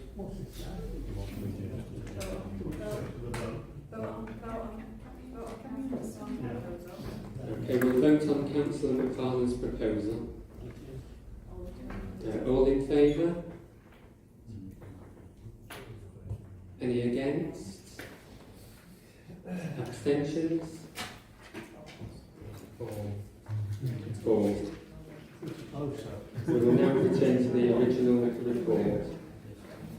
The recommendations are set out at page 192 of the Constitution. I want to speak to the report. Yeah, I just want to speak to the report. This council's been undertaking review of the Constitution for a number of years, and it only adds to the openness of the governance of Basildor, and I think all members should support it. Councillor President. To add to that, Chairman, I was chair of that meeting, and nobody came from Reform, and nobody came from the Tories to vote on it. So they had their chance to come to this meeting and didn't turn up. Thanks again, Chairman. Or in an afternoon, though, Dave. Councillor McFarlane. Thank you. Tonight's debate is not about party politics. It's not about who sits on which side of the chamber. It's about something more fundamental, the art of our local democracy and the responsibility we share to protect it. Constitutions are not written for the convenience of those who currently hold power. They are written to safeguard the rights of those who don't. They are written to ensure the scrutiny survives changes in leadership, changes in political control, and changes in circumstance. They are written to protect the public from the very human temptation to centralise authority, and that is why these proposed constitutional changes trouble me so deeply. Because taken together, they represent yet another step in a 4-year pattern, a pattern of narrowing the democratic space in which councils can operate, a pattern of weakening scrutiny, a pattern of making it harder for elected members to hold decision makers to account. This is not a partisan observation, it is a democratic one. Healthy democracy is not built on agreement, it is built on challenge. It is built on questioning, it is built on the uncomfortable but essential process of holding power to account. And yet, over recent years, we have seen limits placed on councils' ability to ask questions, restrictions on motions and amendments, reduced opportunities for backbench members to scrutinise decisions, procedural barriers that make democratic engagement harder, not easier. Each change might appear small in isolation, but democracy rarely collapses in a single moment. It erodes slowly, rule by rule, amendment by amendment, update by update. Tonight's proposals continue that erosion. Because it wasn't certainly who asked for these changes? Because it certainly wasn't the opposition groups. We were not consulted. It certainly wasn't wider councillors, because there was no wider councillor consultation. And it certainly wasn't members of the public, because there was no public consultation. So who is driving this? If these changes are so benign administrative as claimed, why have they not been shared more openly? Why have they not been discussed with those who they affect? Why have they not been shaped through consensus? Constitutional changes were built on transparency, collaboration and trust. At the previous council meetings, I asked for a cross-party group to discuss council constitutional changes. Councillor Lee told me there was no point because LGR was coming forward and it'd be a waste of officers' time. So it'd be interesting who asked for this report, who asked for these changes. Because they certainly do not benefit residents. And let's not forget, those who currently hold power may not feel these changes benefit them. The Constitution is never written for the current moment. In 15 months, the people of Basildor will go to the polls. And if national polling is any indication, this council will look very different after that election. The political balance may shift, the cabinet may change, the administration may be different. And I do not say this as a prediction, but as a reminder. No party, no group, no administration governs forever. So you might find it easy tonight to vote for changes that make it harder for current opposition parties to hold you to account. But in 15 months' time, you might be asking for those powers when you're holding the next administration to account, and that's why these changes should be rejected this evening. Thank you. Councillor Horrocks. Yes, thank you. Firstly, I'd like to say that I've sat on this committee and all the points were debated there thoroughly by the people in attendance. As Councillor Presley said, there wasn't a single Reform or a single Conservative at that meeting. I would like to highlight the now doubted defender of democracy sits as a Reform councillor when not a single Reform vote was cast in his seat at the district council elections. If he's that keen on defending democracy, maybe we should call a by-election to see if his constituents want reform. Same for two more councillors who did not receive a single vote for the party they now sit for. We all know that the Constitution needs to be a live document that needs constant update and constant working on to make it work for this council. An example of that is in the Constitution, where it now specifically states that the proposer and seconder must be at the meeting, an issue that was raised at the previous meeting when a Reform councillor didn't attend. This is all being done with openness and transparency. It is nothing's being hidden here. It's all in the open. People can view this. They can look at this Constitution. They can see what is happening, and it is all above board. And I would urge all councillors to vote for this. Councillor Rose. Thank you, Chair. It's ironic, isn't it? I couldn't help but notice a newspaper headline published yesterday, actually, on the 11th of March. The headline said, Reform plan to limit council question time branded anti-democratic by opponents. It's referring, of course, to Nottinghamshire County Council's Reform administration, which is being described as anti-democratic after they attempt to limit the time allowed for questions during meetings and the time allowed to debate motions. This is nothing new. I mean, it's astonishing, really, that we're having this conversation. Changes to the Constitution happen all the time. It's a living, working document, and the purpose of it primarily is to ensure that the business of this council is conducted in an orderly and timely fashion. To call it out every time it changes, particularly when you have the chance to take part in the discussions and you couldn't be bothered to get off the couch and come. You've got nowhere to go, I'm afraid. If you're too lazy to turn up and then you come here and talk about it, we don't need to hear from you. So I'm not going to stop unless you call me to stop, Chair. It's not to interrupt me. Can you just leave the... Would you like to speak? Yeah, I'll just make the point. There's a personal attack by Councillor Rhodes and myself. I didn't attend that committee because I'm not on that committee, Councillor Rhodes. That's why we should have had a cross-party working group that this council rejected when I proposed it at the previous meeting. Can I make a quick point? I didn't refer to Councillor McFarlane by name. I said the opposition didn't turn up. Yeah. Nobody turned up from the opposition. So, it's not just about you, my friend. This is a change to the Constitution to make sure that business as a council is conducted in an orderly and timely fashion. It happens all the time, and opposition groups never like it, as the Conservatives at Nottinghamshire County Council are proving here when Reform have changed their constitution. It's not anti-democratic, it's business. Councillor Lynn. Thank you, Chair. I'm I'm afraid I'm going to repeat some of the things that have been said tonight because the truth, Councillor McFarlane, is important. You've made many accusations but not backed them up with any facts. As we have heard on numerous occasions tonight, you and your councillors in the Reform Group have failed to attend so many meetings that you have not been part of the decision-making process.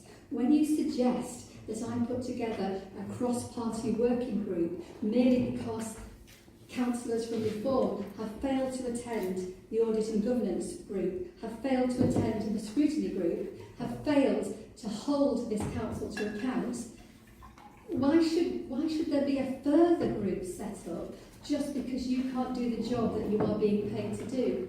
That is not how councils work. If you attended those meetings, you would have been able to discuss what was happening and you would have had an input. You didn't attend the meetings, therefore you didn't have an input. You failed the people of Bassetlaw again. There is no evidence that scrutiny has been reduced in this council. As you have heard tonight, the Constitution is a living document. It is changed all of the time. It's regularly changed. Don't shake your head because you are not correct. The Constitution changes regularly, as it does in all councils, because it is a living document. You can shake your head, but you're incorrect yet again. Thank you, Chair. Okay, we'll go to the vote. All in favour? Against? Any abstentions? Carried.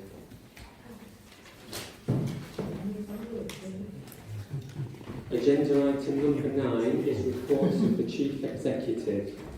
Agenda item number 10A is appointment of Deputy Electoral Registration Officer, pages 233 to 236 of the agenda. Are there any comments or observations on this report?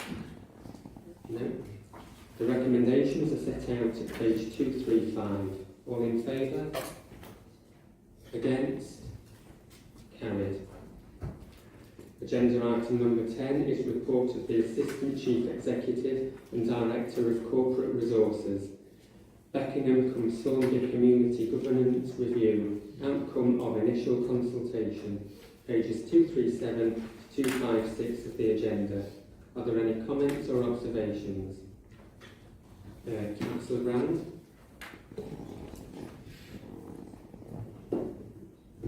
Thank you. This is obviously a neighbouring parish to my own, and I have words to say about it when this last came to the council, so I'll have some more to say today. I understand that 2 new members have been appointed to the parish council, so that's a positive. I think this is the wrong time to be thinking about reducing the number of parish councillors. We've got local government reorganisation hovering in the wings. We don't know what impact that's going to have on parish councils, but my guess is that it will have a significant effect, because if we don't have the district level, who are people going to go to get information, advice, forms for this, forms for that, etc., etc.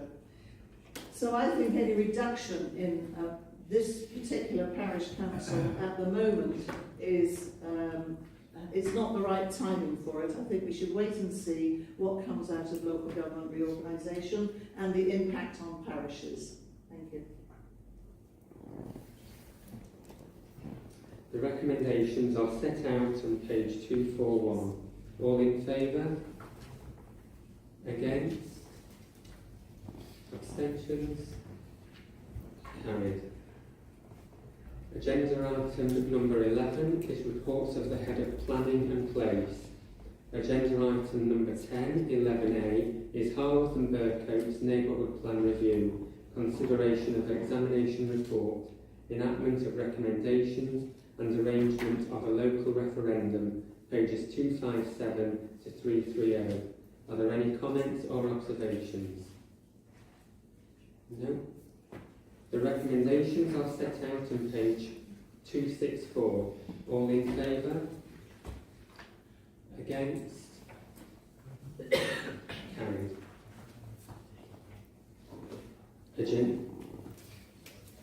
Agenda item number 11A is Sutton Come Lound Neighbourhood Plan Review. Consideration of examination report, enactment of recommendations and arrangement of local referendum, pages 331 to 374. Are there any comments or observations? Councillor Pope? Yes, I hope that you'll be able to record this for minutes, please. Just for information, Sutton Lound was one of the first villages to adopt a neighbourhood plan back in 2021. But with changes to the National Planning Policy Framework, adopting the new basketball plan and a significant increase in homes being built in Sutton, the Parish Council felt the need for a review. The latest plan is aligned with the basketball plan and national policy, as well as now incorporating the design code and results from the housing needs assessment that previously was not available. This is one of the most comprehensive neighbourhood plans and encourages appropriate development while still maintaining the rural village feel that attracts people to the area. The local community have had significant input through a variety of consultations, and their views have been incorporated. The plan could not be completed without the exceptional guidance and support of Will Wilson, Mariko Pushunia, and of course some local community. Thank you, Chair.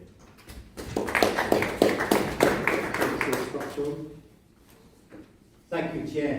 Tonight we are asked to approve the examiner's reports for both the reviewed Haworth and Bercote neighbourhood plan and the reviewed Sutton Come Lound neighbourhood plan, and to agree that each plan be modified in line with the examiner's recommendations. The next step is to put these plans to the community they belong to. Referendums should therefore be held in both neighbourhoods on the 21st of May, giving residents the opportunity to decide whether the review plans should be adopted. Subject to a simple majority voting in favour of each referendum, the District Council will then formally adopt the neighbourhood plans. I also want to place on record our thanks and congratulations to both Haworth and Bercote and the Sutton Come Lound Neighbourhood Plan Steering Group. Reaching this stage is a significant achievement, and both groups have produced robust, thoughtful and locally distinctive strategies that reflect the aspirations of their communities. Thank you, Chair.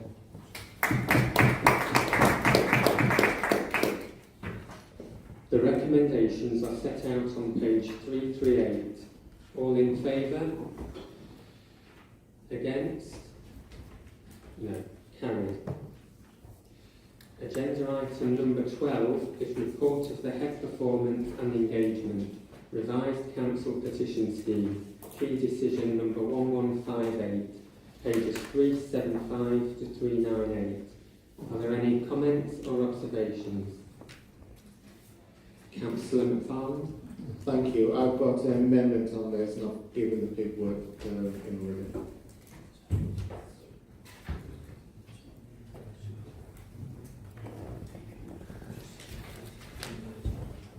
Okay, we'll take a few minutes.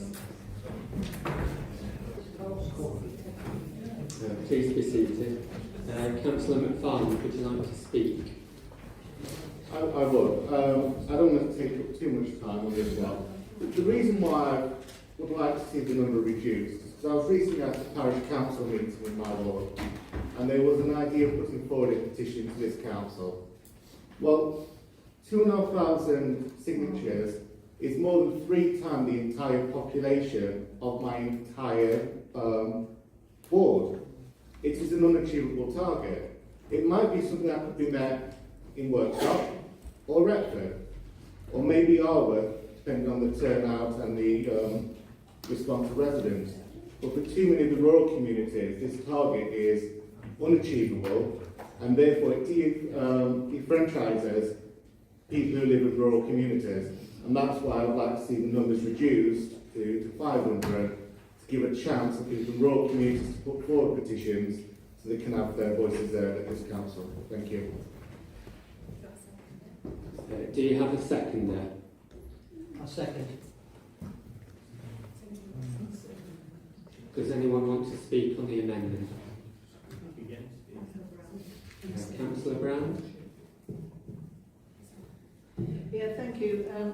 I support this for exactly the reason that Councillor McFarlane has mentioned, that even in Listerton, which is a relatively big village, we would struggle to get 2,500 people.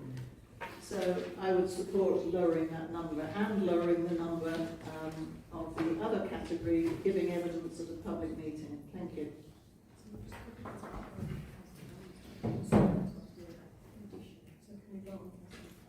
Okay, so we'll now vote on Councillor McFarlane's proposal. All in favour? Against? Abstentions? It's fallen.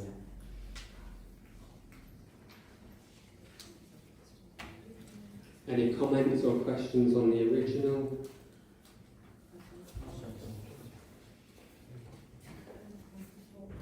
Councillor Paul? Just to delay the meeting, Chair. No, what I will say, this is a very comprehensive document supported by a delivery plan, which went to scrutiny.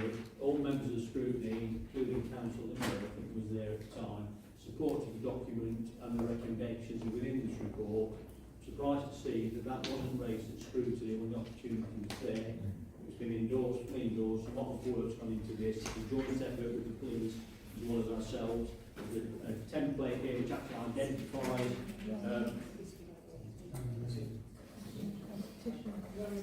sorry, I'm on the wrong one. Sorry, forget that. I've tried to move the meeting on by getting to the end. Get some passion. Anybody else? Councillor McFarlane? Thank you. We will be voting against this report tonight. But we do ask the council to reconsider this. When you look at our neighbouring councils locally, most of them have got a lower threshold around 1,000 to 1,500 mark for a full council debate. 2,500 is almost double some of our neighbouring councils. You've also got to look at how many petitions have we actually had at this council over the last decade? The answer is one. Only one petition has ever reached this council with that target, and that was the free parking petition proposed by the previous Member of Parliament. I would also raise concerns about the 3-month limit for the ability to collect the signatures online. UK Parliament runs their own website for petitions. They give people 6 months. Why is this council not prepared to match what the UK Parliament offers as a basic requirement of 6 months? 3 months is a very short period in which to mobilise a campaign, get publicity, go out there, knock on doors, attend surgeries to collect those signatures. This is just another example of where this council does not want to listen or engage with residents on important issues, and that is why we'll be voting against this evening. Thank you. Councillor Rhodes, do you want to speak? No, thank you. I think it's all been said. Okay, so Councillor Brown? Thank you. I'd echo Councillor McFarlane's request to reconsider this. But if this is approved, can I work on the assumption that this comes into place tomorrow?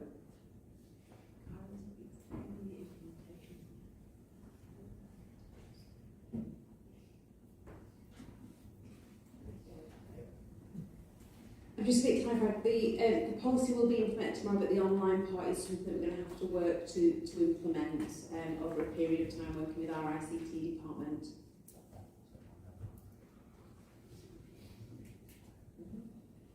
Okay, we'll move to the vote.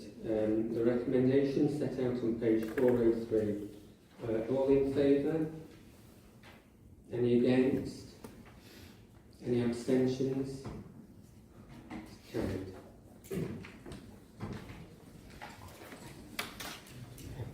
Okay, so there's a change of agenda items, so we're now going to do agenda item number 13 over the page, because we're running out of time and it needs to be done. Agenda item number 13, updates to appointments to council committees and outside organisations 2025-26 municipal year, pages 457 to 460. Are there any comments or observations? Councillor Carrington-Miles? Just a quick one for clarification. I understand from my colleagues that the Joint Employee Council meets in the daytime. Councillor McFarland has already stated public tonight that he can't attend meetings in the daytime, so I object to his appointment to that position. Any more comments? Councillor Schuler?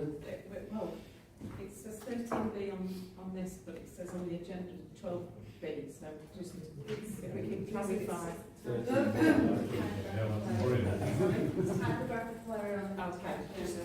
just a point of clarity, thank you. A full updated version of the recommendations have been tabled. All in favour? Any against? Abstentions? Carried.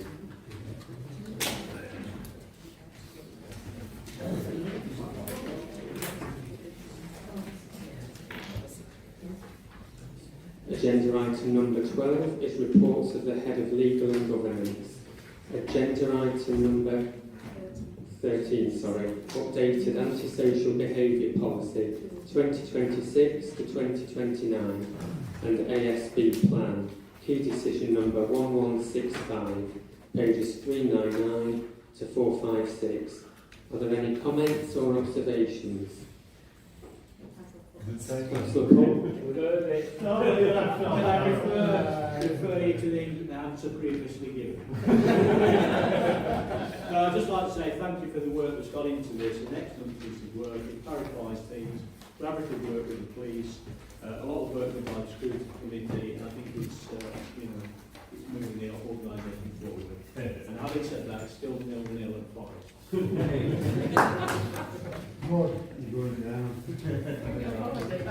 The recommendations are set out on page 403. All in favour? Any against? Carried. Agenda item number 14 is any other business which the chair considers to be urgent. I've just got one item, it's not urgent. Really, well, really it is. Happy birthday to David Naylor, who's given this time.